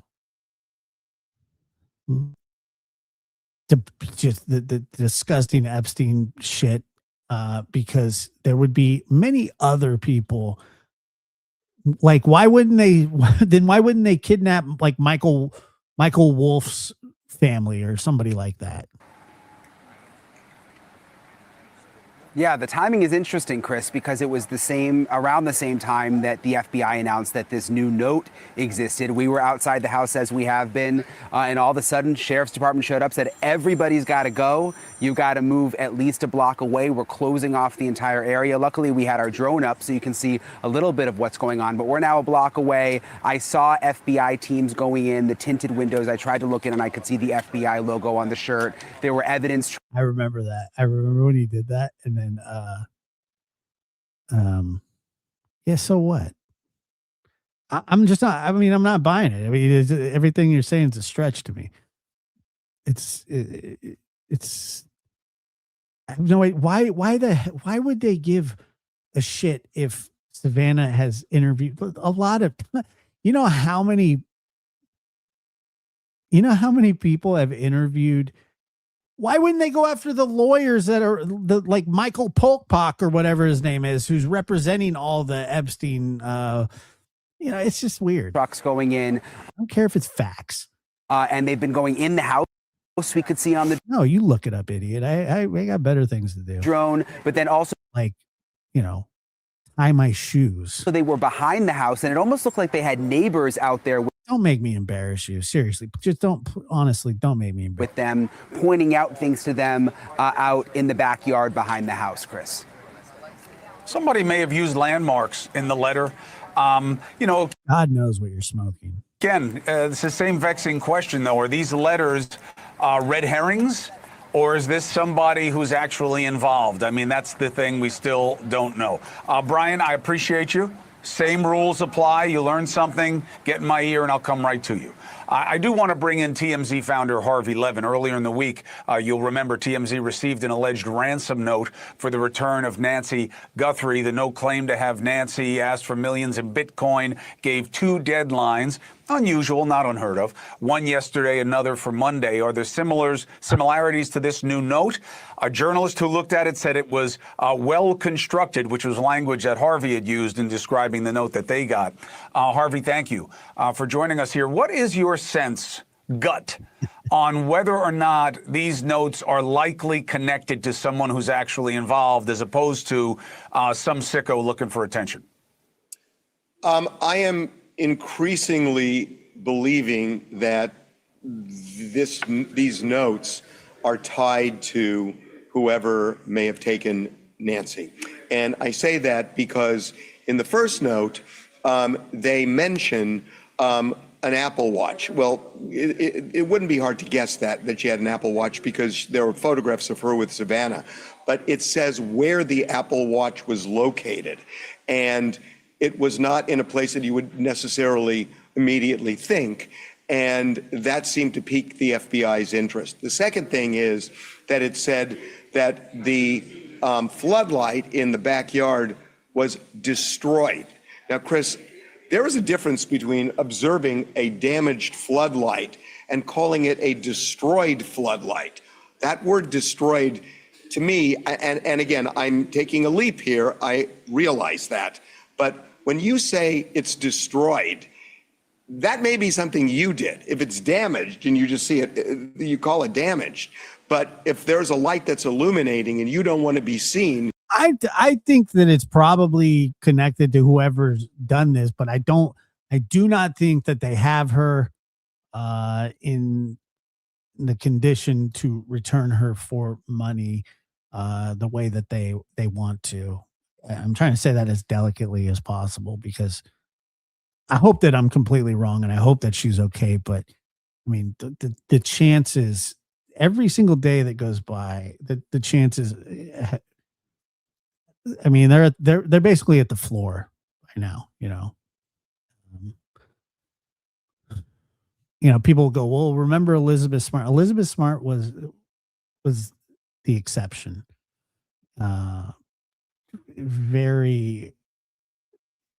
Elizabeth Smart is not a good example to put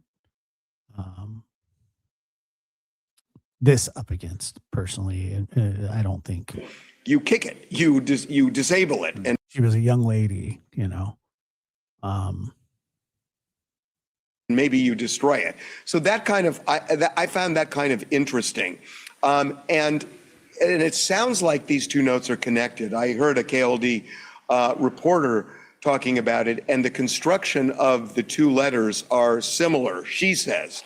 And I can tell you the structure of the one that I've seen, it is well written. The grammar is perfect. It is structured and layered. And she said she saw the same thing here. And it has the markings that these are written by one and the same. Sending something to TMZ, I get. Sending something to KOLD is very specific. Harvey, does that pique your interest as it does mine? Yeah, I heard what you were saying to Elizabeth, and I could not agree with you more, that this is somebody familiar with. Are you not? No, and I am just curious. You said this Harvey Feld is clearly chasing his 50. Harvey Levin has been in the business for years. I don't know if you're familiar with him or not, but he owns TMZ. He also had this show, The People's Court, and he would sit out there with his cheesy ass tie and interview people that were suing people for a dog crapping on a carpet, and then the person having to replace the carpet, and it was like $900 or whatever. And he would go, well, this person has to pay. The judge ordered that person in small claims court has to pay $900 because this dog's Shih Tzu crapped on the Tucson area and is familiar with the local station. He's pretty credible. I mean, his organization's pretty credible. And I will go a step further that, they sent it to us and we. Can you believe he's 75 years old though? Were more forthcoming than KOLD. They were playing it close to the vest, and we got the same letter 12 hours after KOLD did. So it was almost as if they wanted people to, some media outlet to talk about more than KOLD was, and they sent it to us. So I don't know if we're going to get this other letter in another 12 hours from now. I don't know, but it feels to me like it's somebody connected to that area where KOLD broadcasts. And, I was thinking of this last night, that you know, this could be one of two things. It's either somebody watching television saying, oh, wow, there's Amanda Guthrie on the Today Show. She's rich and famous. Let's find a relative. Or it could be somebody who lives in that area and says, huh, Nancy Guthrie, I know her daughter is really famous. It's Savannah. There's a lot, but that's the thing. There's a lot of really famous people with parents.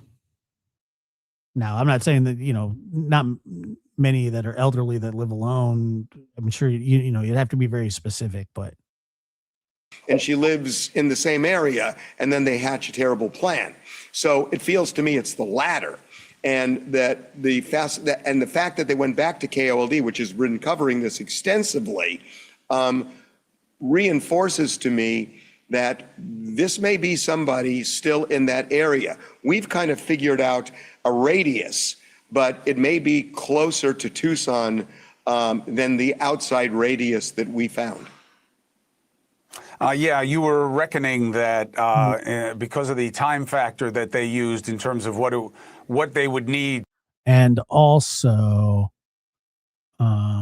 Barbie, thank you for becoming a member of the lab. I appreciate that very much. To get Nancy back home, it made you draw somewhat of a suggestion about where they could be. The only thing that bothers me about this in terms of the process is the authorities keep shutting down the crime scene of the house and then opening back up again. It's very unusual. Usually in situations like this, they establish a crime scene and it stays like that until it comes to its conclusion. Hopefully now that they went back to the house, hopefully what they were looking for to coordinate and correlate to whatever was suggested in the letter, hopefully it wasn't spoiled.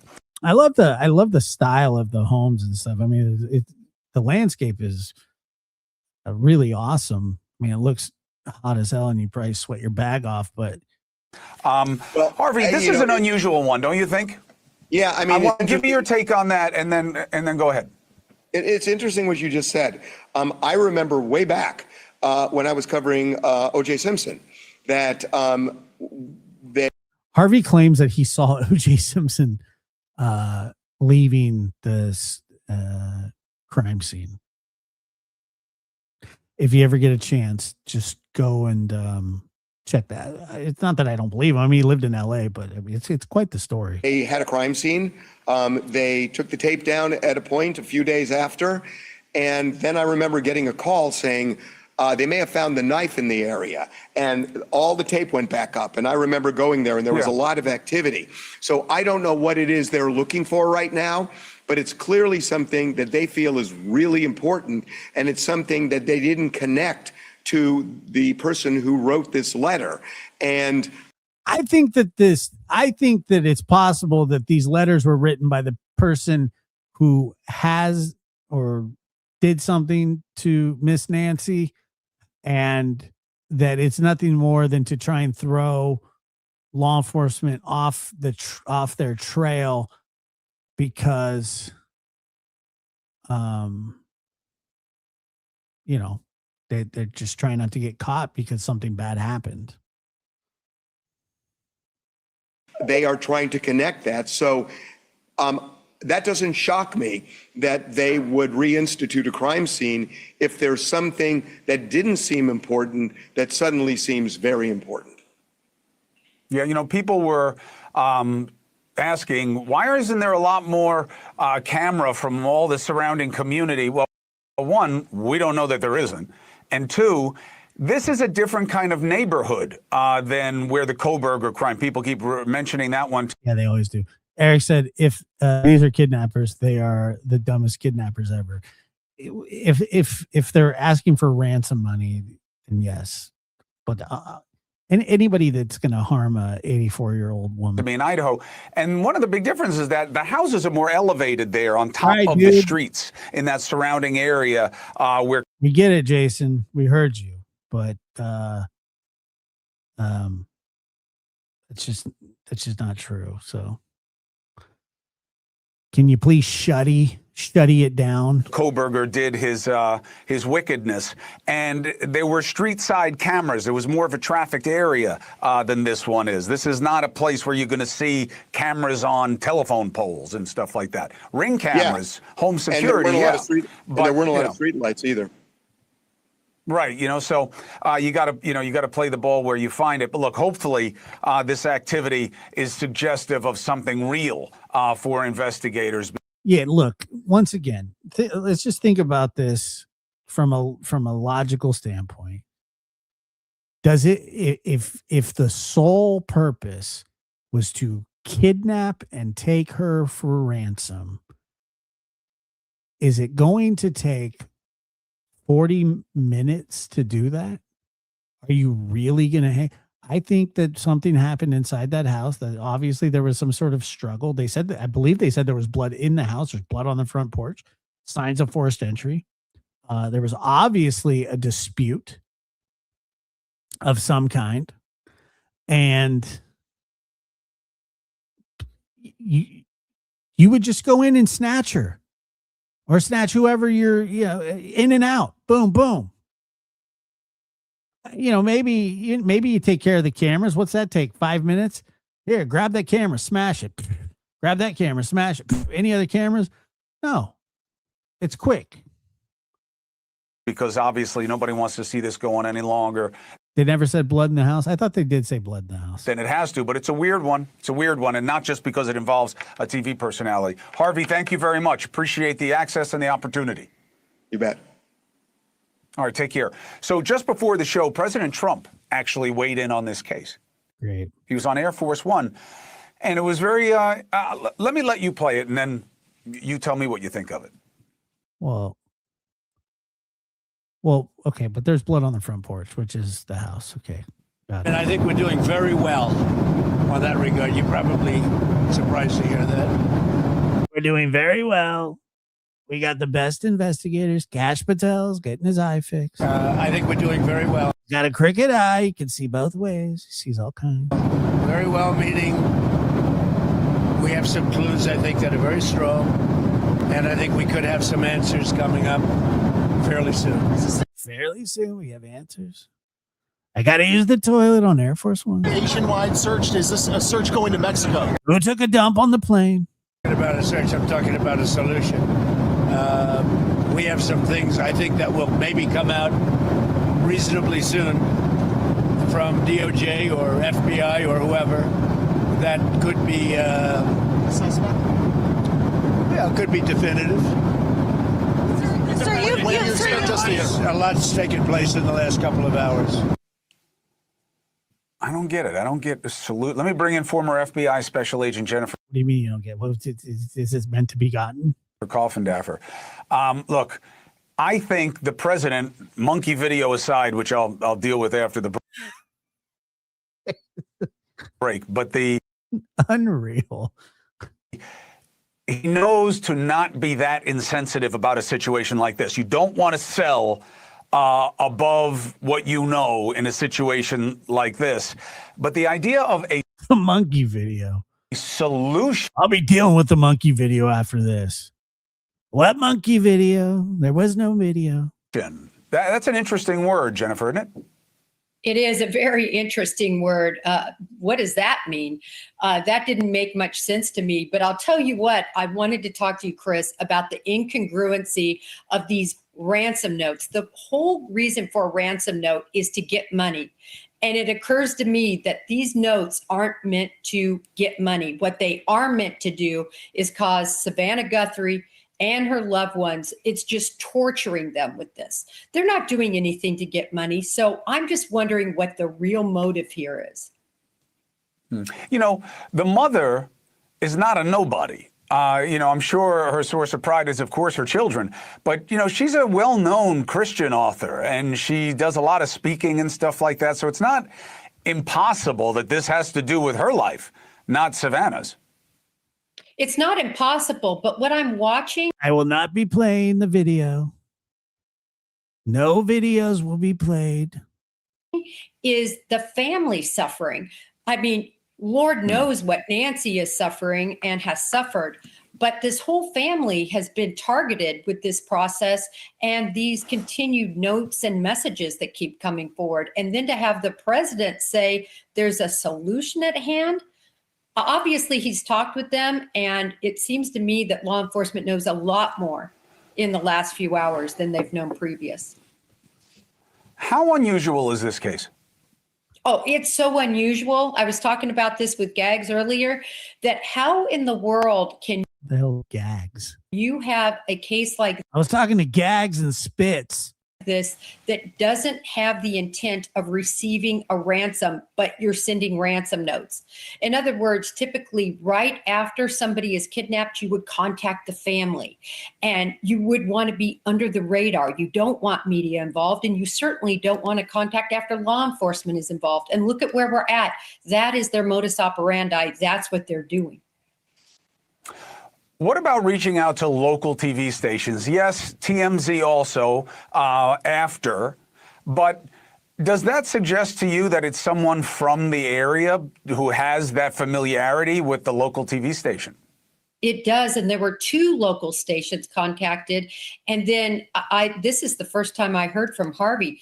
Wow, we have a solution. Wow, what a solution. There's never been a solution like it. Oh, what a solution that is. That then 12 hours later, they get the note. I agree with him that was because the other TV stations kept it quiet, and that's not what this perpetrator wants. This perpetrator wants this all over the news. They want everybody to look at this and his handiwork. That's what I'm seeing. Jennifer Coffindaffer, thank you very, very much. Hopefully the president's right to have the confidence that he suggested on Air Force One. Appreciate you. Enjoy the Super Bowl. Have a good weekend. Oh, no, here comes the monkey video. 4 minutes and 35 seconds. Coming up, instead of focusing on healthcare, the economy, we can't get out of... Cuomo, what a hack. He has no sense of humor. He has no idea what he's talking about. Lion King's my favorite movie. I love Rafiki. The cycle of division because it's... I always go, wow, look at that Rafiki climbing that tree. What? Making paint with the whatever those fruits. What are the fruits? The oranges, the papaya. They making fruit and papaya. Works for one side against the other. And the president is up to an entirely new level of disgusting monkey business. And it is racism. That's what it is. Okay, well, there you go. There's the stupid.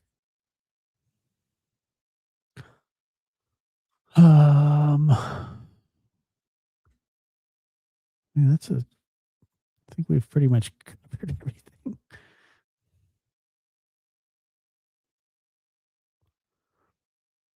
Me no likey Cuomo. Cuomo, what a hack. Him and his brother, failed brother, lost it. Governor Nipple Rings. That's what I call him. I call him Governor Nipple Rings.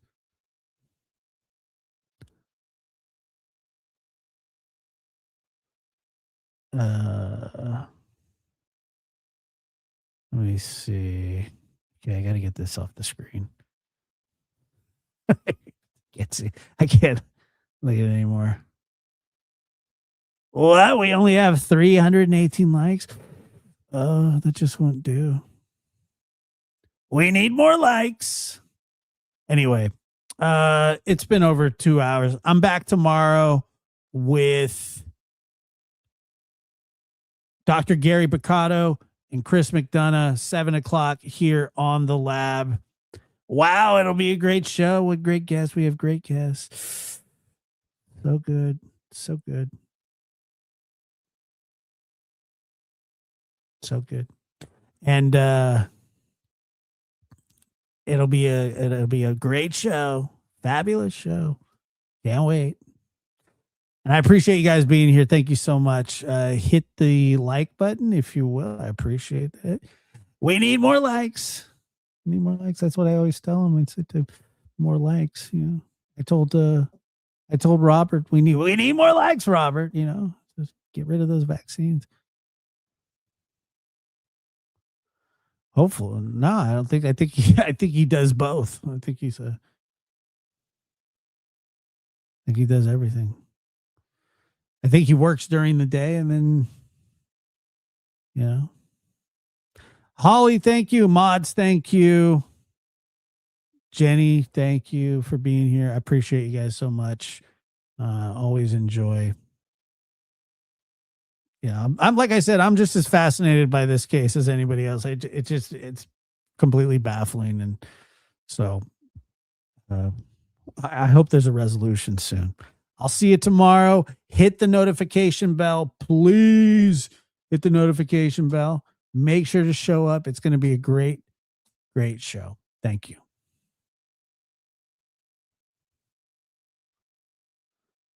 Wow, it's going to be a great show. What a show.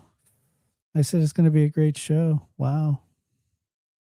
I always tell them it's going to be a great show. And nobody ever believes me. I don't know why they don't ever believe me. What a great show. Fabulous show. Great audience. Great audience. Good looking audience out there, I tell you. One of the best audience. Nobody's ever had an audience like this. Wow.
Wow, what a show.